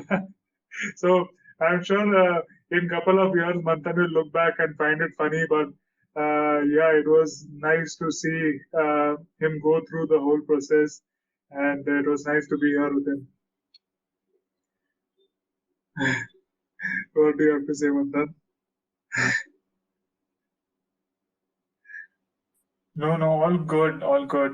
But thank you so much for your time, everyone. I'll be here for any questions one might have, and we can also have a conversation. Like enough about my monologue. I don't know how. I would love to hear your stories and how your stories of change. T Vision had to say something, and Arjun also. He was up. Why did you go down? So come up again, Arjun. T Vision, over to you. Thank you very much. Hello, everybody. Hello, Tan. Hello, Manthan.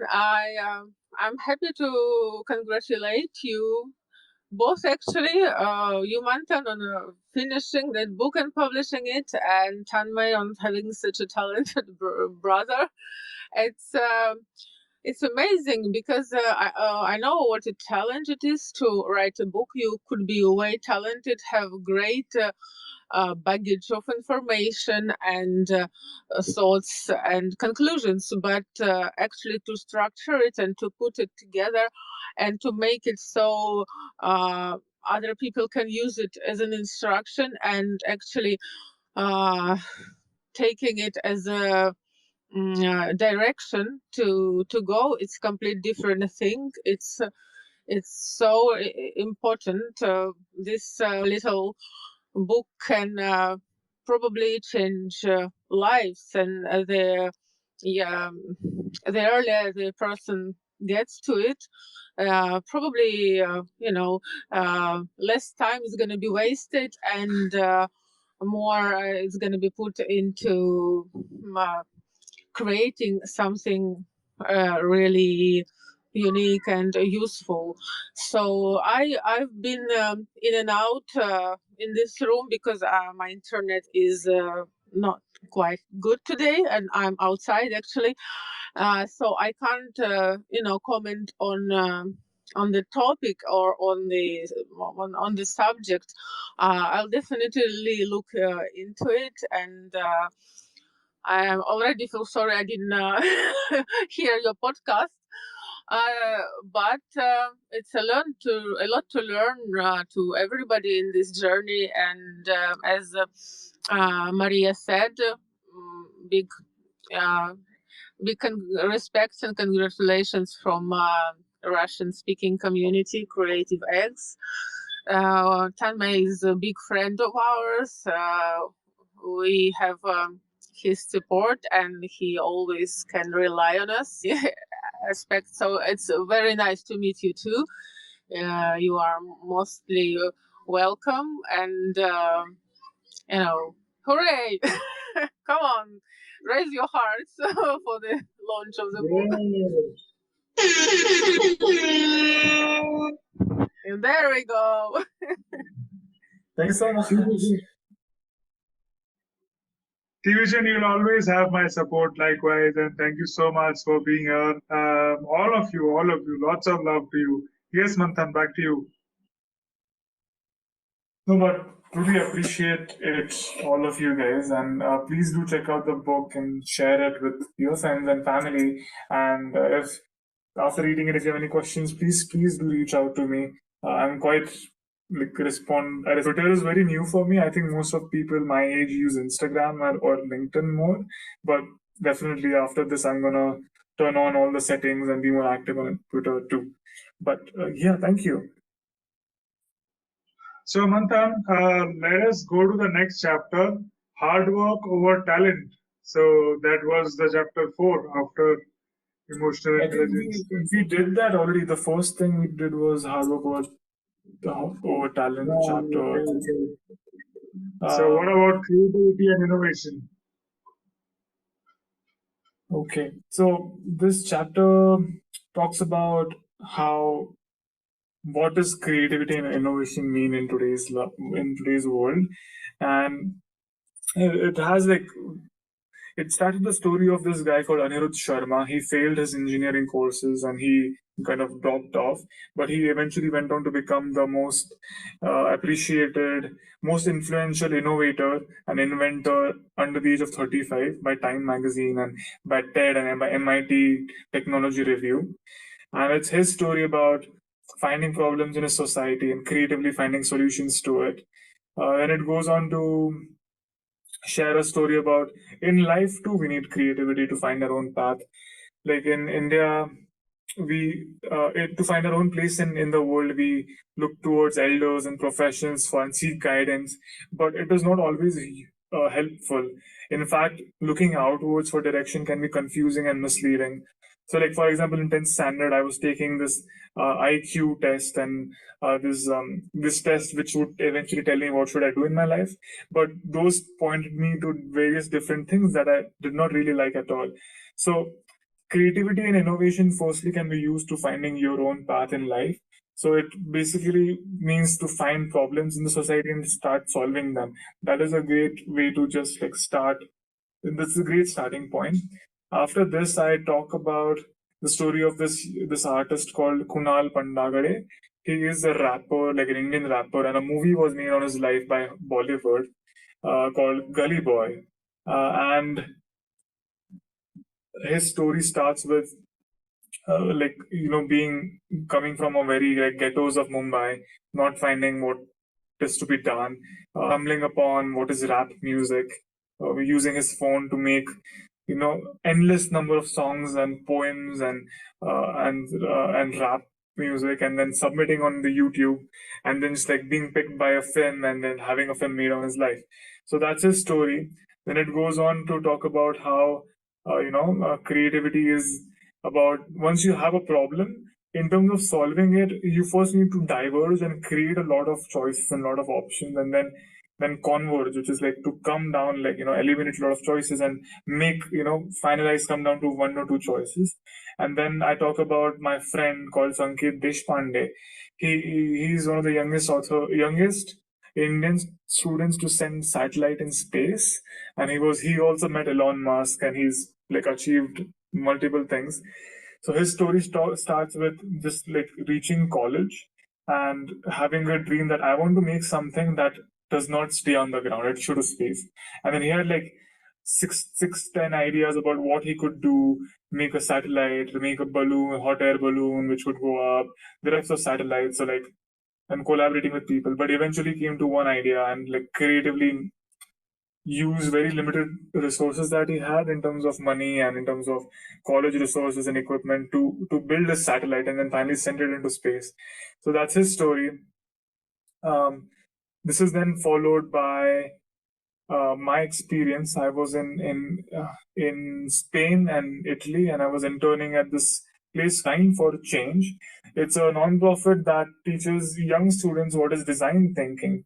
And in my this is where I met His Holiness Pope Francis of Vatican City, and in this event organizing, I saw like, a bunch of 11-year-old kids from Israel, student, like, they could not interact in the lunchtime. So they made like creative playstations for others to play at, or maybe like students from India, 12 years old students from India who had a lot of stench and like smell coming from toilets. So they used low cost urinals made out of plastic bottles to like have high.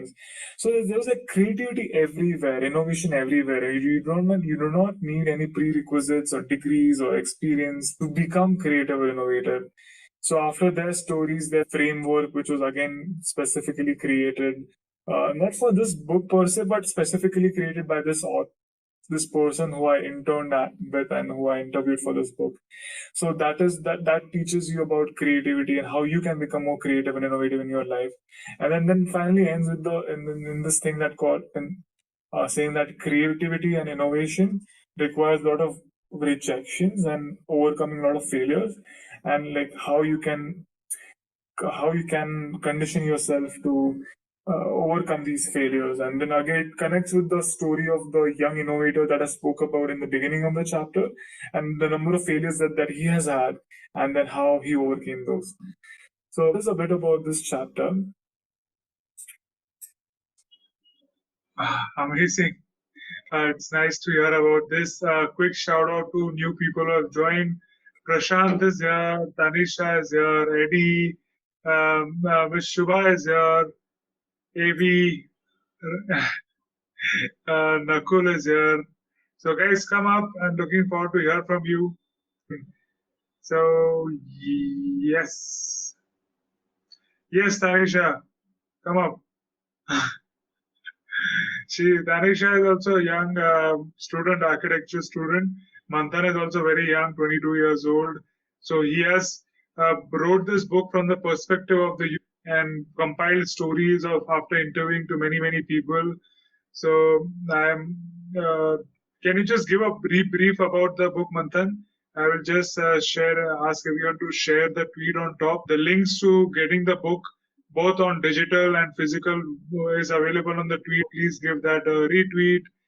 You can see the buy the book on for Kindle or physical copy.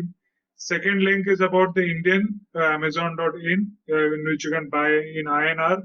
On the fifth thread, there is the US link, so you can buy in US dollars from Amazon.com. Four people have bought the space on this space itself, and I'm so happy and glad to have such an amazing community, and I really feel like family. My brother is coming to Twitter Spaces for the first time.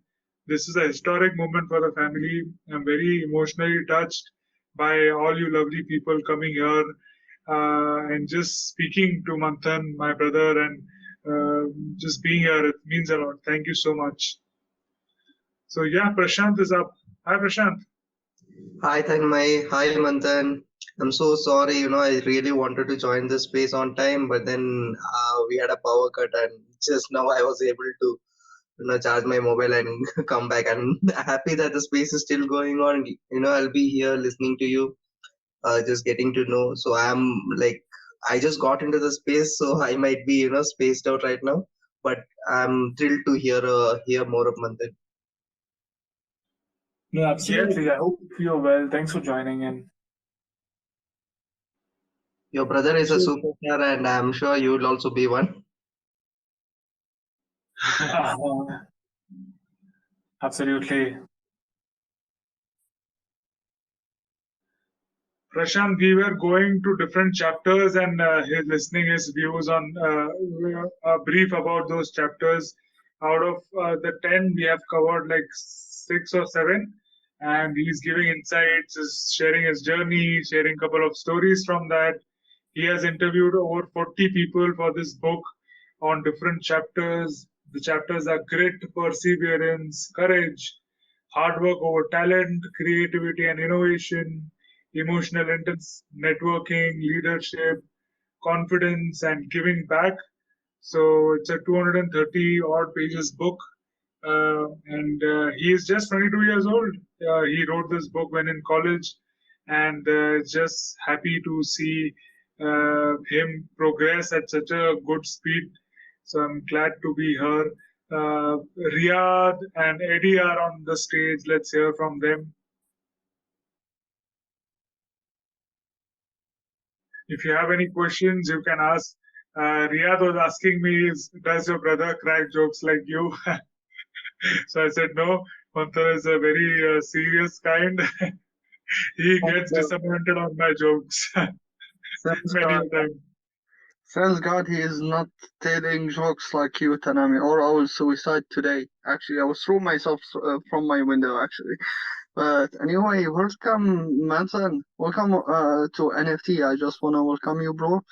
And Tanami, he's our brother here, and he's an amazing personality. So today he just DM me and told me that you will join us today on NFT. So I just want to say welcome, bro. Thank you so much for having me. Actually, I am a very complacent in terms of NFT and Bitcoin and the whole movement. So this is like a very low for me also. Everything that you guys do is super cool. So thank you so much for having me. You're welcome, bro. And Tanami, I have suggestion for you. It's smart suggestion if you don't mind. What do you think? Yes. Actually, you are building your community. Maybe you can also bring your father, your cousin, your another cousin, you got me, and you will make Shah community. You got me, bro?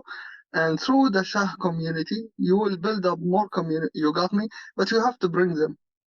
Bring the talents of Shah people. But if they tell any joke, trust me, I will book any airplane to India and I will jump with you while we are suiciding. You got me? Trust me with that. Yeah, thank you. Yes, I'm going to record this space and send make my father. He wants to listen to this. He was going to be here, but yes, slowly and gradually, I'll get the whole Shah clan to the space. And by the way, Manthan, so all these friends from the Shah means king over there. Okay, so king or emperor. So that's Just like a Khan or a big boss, something I know, Shah, right? Okay. Yeah, that's what people from the Middle East tell me. For us, it's just a surname, but yeah, you'll be cool when you go to Middle East, Manthan. So you'll be a king or a cool dude there with your name. So thanks for that, Riyadh. And yeah, what if you have any question about the books? It has many stories. So we'll continue about chapter. If you find anything that you want to know more about or ask him about his personal life, let me know. Fun fact is he has been an international table tennis player. So he for 3 years he didn't go to school. He would just go for exams, and for straight away for 10 to 12 hours he used to just practice and practice and practice table tennis and with his fitness, and he has won medal for his countries in international tournaments. He has won national medals. So he has many achievements under his belt. He just got graduated a couple of days ago. He has traveled many countries. He has his own podcast with 10,000 listeners. His goal or his focus is into social impact. So social impact, entrepreneurship, and people who are making change in the world. He has interviews them, and he's always busy, always into something. So yeah, Riyadh. Are talking about whom, Tanami? My brother Manthan, the co-host. Oh, let him talk for himself. Why you are talking for him? Let him speak for God's sake. We get to know him, not you.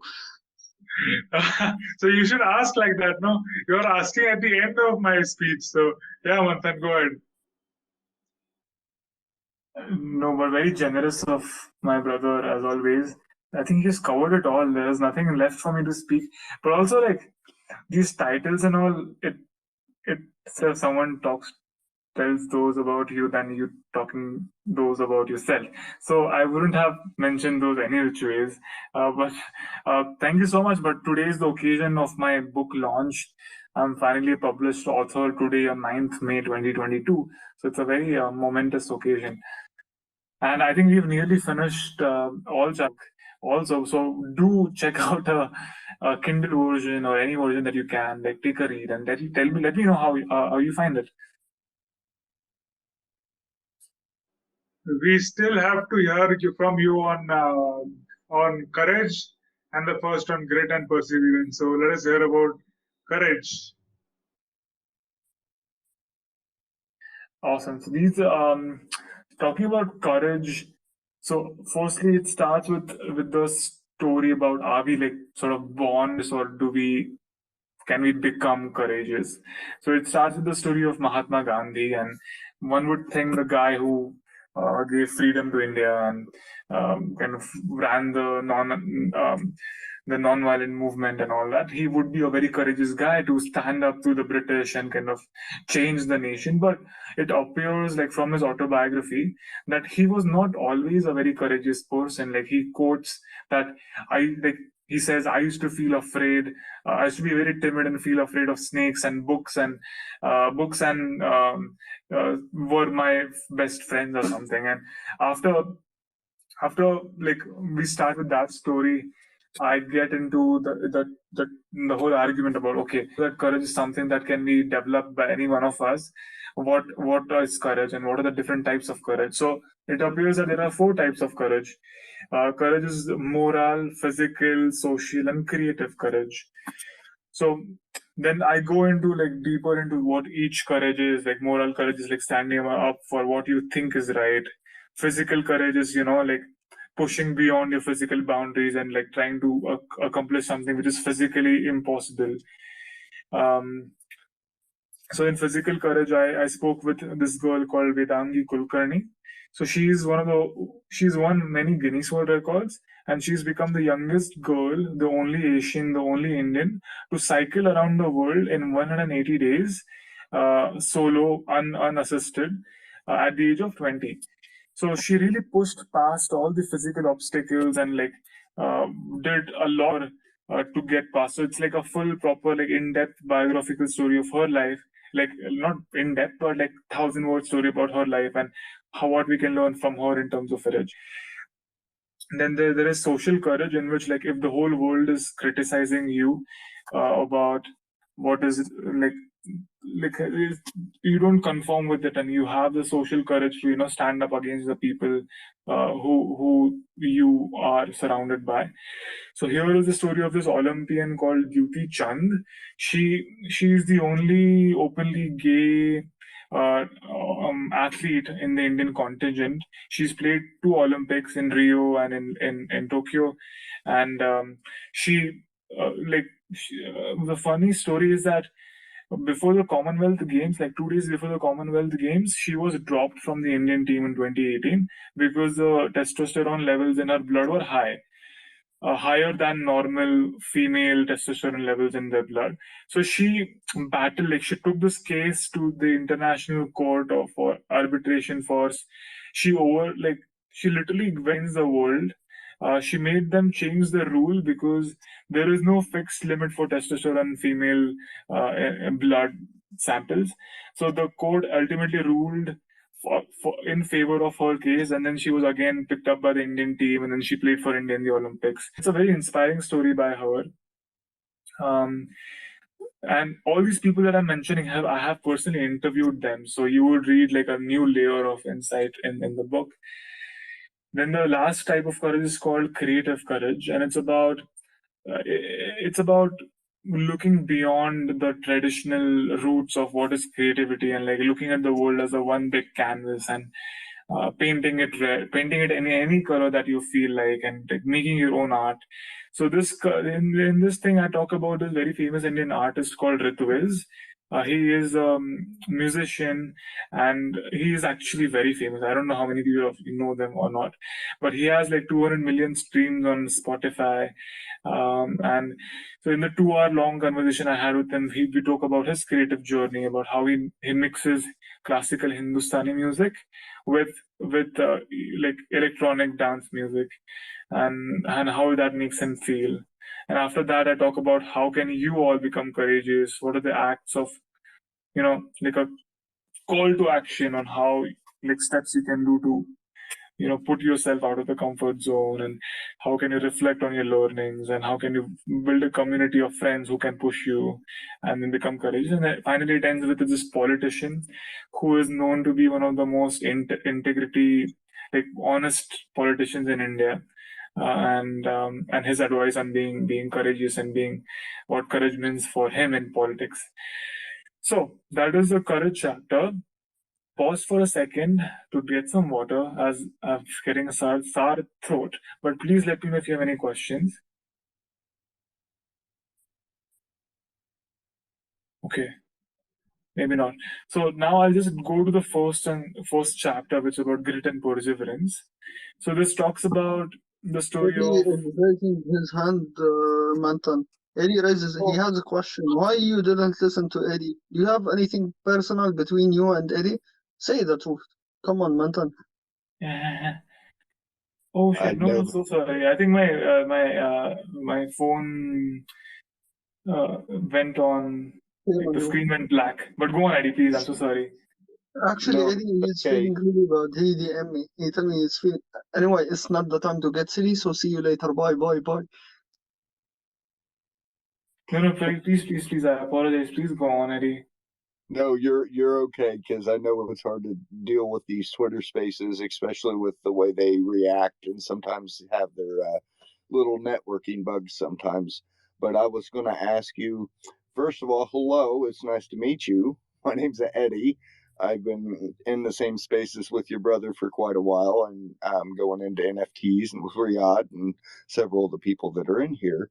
And I wanted to ask you, what was the most difficult thing for you as a writer while you were talking to all these people, getting their stories? Firstly, it was probably the weight I felt, because these were like 40 extra overachievers and they were trusting me with their stories. So I really had to get all those stories right. When you write a story, like after 2 hours interview, it's like a 5,000 page transcript. So you have to convert that story, read a lot of research externally, and like turn that into a very crisp 800 word story. So I felt the weight of getting everything right. And also, as a 22-year-old writing a book which is a self-help non-fiction, definitely the imposter syndrome. Like as I mentioned before, I don't have the number of years of life experience to talk about how do you become successful in life. Like I'm only starting off my own life. So I don't come from a space where I talk down to people in terms of narrative voice also, but it is more about like me sharing my life notes with other friends, like stories of other people and my findings of other people. So it was like also like just motivating myself across 2-3 years to finish this project and submit it to Penguin Random House. But those are the two main obstacles. So, like a generational gap, kind of like the different cultures from the different ages. Is that kind of what you was meaning there? In my book, there is no generation. Sorry, could you please expand on generational gap? Do you mean like if I've Yes, captured that? I'm sorry. I'm American. I only know English, and I probably screwed that all up. But what I was meaning was the different age of you and the people that you were talking to, their different culture from the times when they were your age, for example, like the generation gap, like mother, father, grandfather. That's what I mean by No, I understand. No, but the fun fact is this book is for the young people, and all the 40 people that have been, the average age is 24. So all the stories in the book are about young people who have become successful at a very young age. So they were relatable. Like most of them I could relate with them, their lifestyle. They were like only a couple of years older than I was, or many of them were even younger than I was. So it was not a generational gap. And even geographically, most of the 40 people that I've interviewed are based out of developing economies, especially in South Asia. So like they're Indians, Bangladeshis, Nepalis. So therefore their stories are culturally similar to the ones in the background that I have grown into. But sorry, did I answer that question? Okay. Yes, you did, and I think I misunderstood something that was said earlier on, and I thought there was a different age in the people that you were talking to. So that was my mistake for not hearing it correctly. No, please. At all. It isn't I must have missed it for sure, but that's a very, very relevant question. I started this book with the motivation of sharing stories of young overachievers and young successful people. Therefore, yeah, thank you.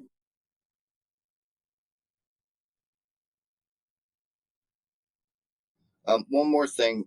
When you were interviewing them, did you record what the conversation was so that you could get it correctly when you wrote the book? Oh yeah, 100%. It was recording it and then transcribing every line of every word that they speak into, like actually writing it down and then reviewing it and then compiling it. Like once we speak, like as you might have noticed, I can speak on many tangents and I go on to stories which might not be relevant. So like cutting all of that out and like finding a single thread story in it and then converging that 5,000 word draft into a 400 word draft is the process. Also, oftentimes these people we have non-disclosure agreement and do a lot of formalities before, like get the stories reviewed by them before it goes to print.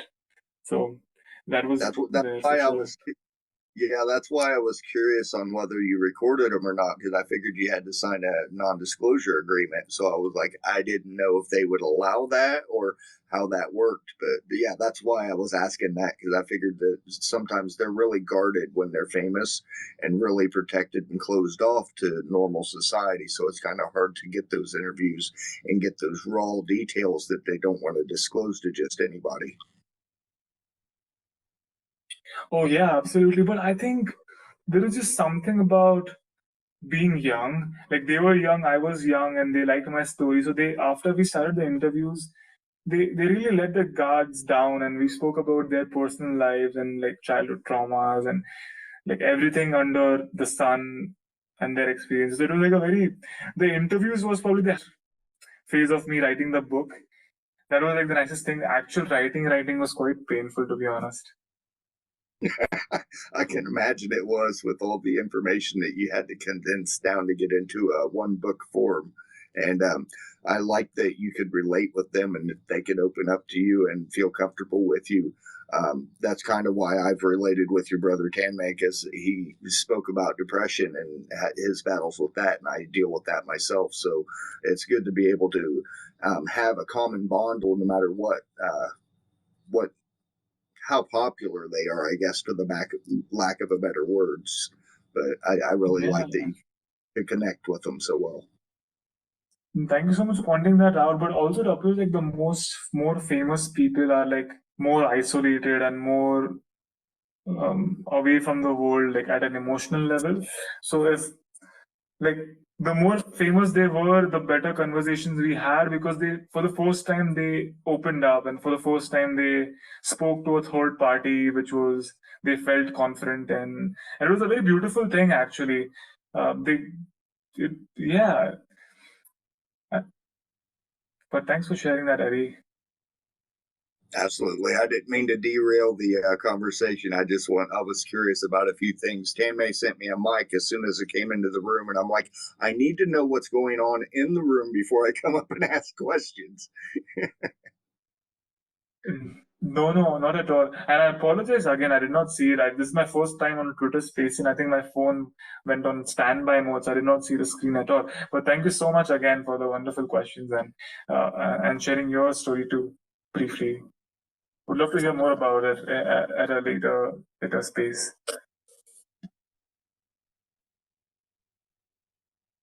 Adley, we'll have that at a different space. Today we're hearing about you, though, and talking about courage. So I'm not wanting to derail you any longer. I want to hear some more about what you have to say and what was going on. By the way, in fact, Manthan, you, me, and Eddie have one thing in common which we enjoy a lot. That is a pizza with cheese. So yes, let us continue. You were sharing with us. I'm sure most of the people in this room would enjoy that. Yes. So you were sharing with us about courage, And now let us hear about grit and perseverance. Awesome. So this grit, I'll keep it very short, but this is one of the probably the most in the book. So definitely the one thing that sets all the overachievers apart from the others is the ability to grit, the ability to stick with one idea for long and like just persevere and just like the stick to itiveness is the most important skill one needs to have to become successful, because everyone has so many ideas, but seeing them through is the most important. But then, according to Angelina Duckworth's research, the grit is made up of 4 elements, which is like interest, practice, purpose, and hope. And all of this is knit together by one long-term goal. So this chapter is like an overview of, firstly, you should have a very tall, high-level goal, which should have like a high-level goal, and then the hierarchy should have like a middle-level goal and a lower-level goals that will enable you to reach that high-level goal. Once you have that, you should have an interest, like something that you are obsessively interested about. And this to be like, it's not about following your passion. It's about finding what you love and then sticking with it and like knowing it and becoming an expert in it over a long term. So like just finding one thing and then sticking with it for multiple years. So here I share a story about a young Indian rapper who had a story made on his life. Then the second stage of grit is called practice. So once you have your interest done, you really need to practice harder than anyone else, but also practice better than us. Like be better than what you were yesterday. And there are like more tips in the book about how can you practice better. What are smarter tools to practice better? Then there's a story about this Indian para athlete Sandeep Chaudhary, who has like is amputated in one leg, but he went on to play in the Paralympics for India, and how he practiced and became better. The third element in grit is called purpose. So it's about grittiest people have like a like a longer sense of purpose. Like they think what they do eventually serves a higher purpose, and that kind of keeps them going in the tough times also. And in this story, here is the story of Deepak Ramola, the wisdom historian that I mentioned before. So he collects the stories of like lay people, underprivileged people, random people, and then he asks them about what is the wisdom that you've learned in your life, and then he shares that in his classes, in his teachings, and so that's his story here. And then finally, it's about hope. The grittiest people have like a very unshakable hope in everything that they do, and their success is paved with rejections and failures, but they ultimately have this undying hope that whatever they will do, they'll become successful. And here is the story of Pratishtha Kaur. She is a wheelchair user from India, and she became the only wheelchair user to go to Oxford to study a master's degree. And she's like a very revered public speaker and like wheelchair accessibility rights advocate. And like her journey from being 13, being great at school and sports, getting into an accident, losing like having half her body under her chest paralyzed, then like still having a hope that everything will be all right, and then becoming a motivational speaker. And that journey is a very beautiful one. So after all these 4 elements, you become like these cumulatively help you become more gritty as a person. And in the end, I conclude that chapter with how can you become more gritty and what actions you can take, and the advice from other people that I've gotten. That is the last chapter about in the book. Actually, that's the first chapter. What we did today was come from 10th to first chapter. So this Manthan has shared with us about all the chapters. Now I'm recording this space and will publish this as a podcast as well. So do forward and share it with others for a glimpse of this book. And it's been 2.5 hours, and it's amazing to have you all here. If you have any comments or compliments or anything you want to ask him or know from us, please ask now. Any concluding words, anything you want to share, speak, go ahead. Otherwise, we will play an awesome song and conclude the space. 4 or I think 5 people have purchased book from this space. This book is by a youth, 22-year-old Manthan, for youth, to youth, and of course for everyone else. Stories of 40 people he has interviewed and written about it. This is his first book. This has been a historic space. All your voices have been recorded. And Raz is here. Raz, welcome. If you just joined in, it's nice to see you here. Anything to say or ask, please go ahead. And yeah, it has been a very emotional space, historic space for me personally and for my family. 9th of May 2022 is my month. My brother has become an author. His book has been published by Penguin Random House. It is available everywhere around the world. Links have been shared in the Twitter. Both the links, all the links are available. And I'm so happy to be in this community, in this space, see so much love from you all and coming up and sharing with my brother. It really means a lot. And I'm here for you all likewise for whenever you need me. So thank you very much. I'll give a 2-3 second pause if anyone wants to say anything, and then we'll play music. Manthan, what words would you like to conclude with? Be unstoppable. All the best for everything that you do.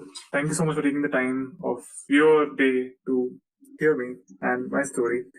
And please do reach out if there's anything I can help you in person too. Thank you. Thanks for tuning in.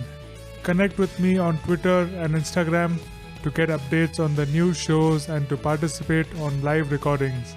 All links are mentioned in the show notes. We will be back next week with another fantastic episode.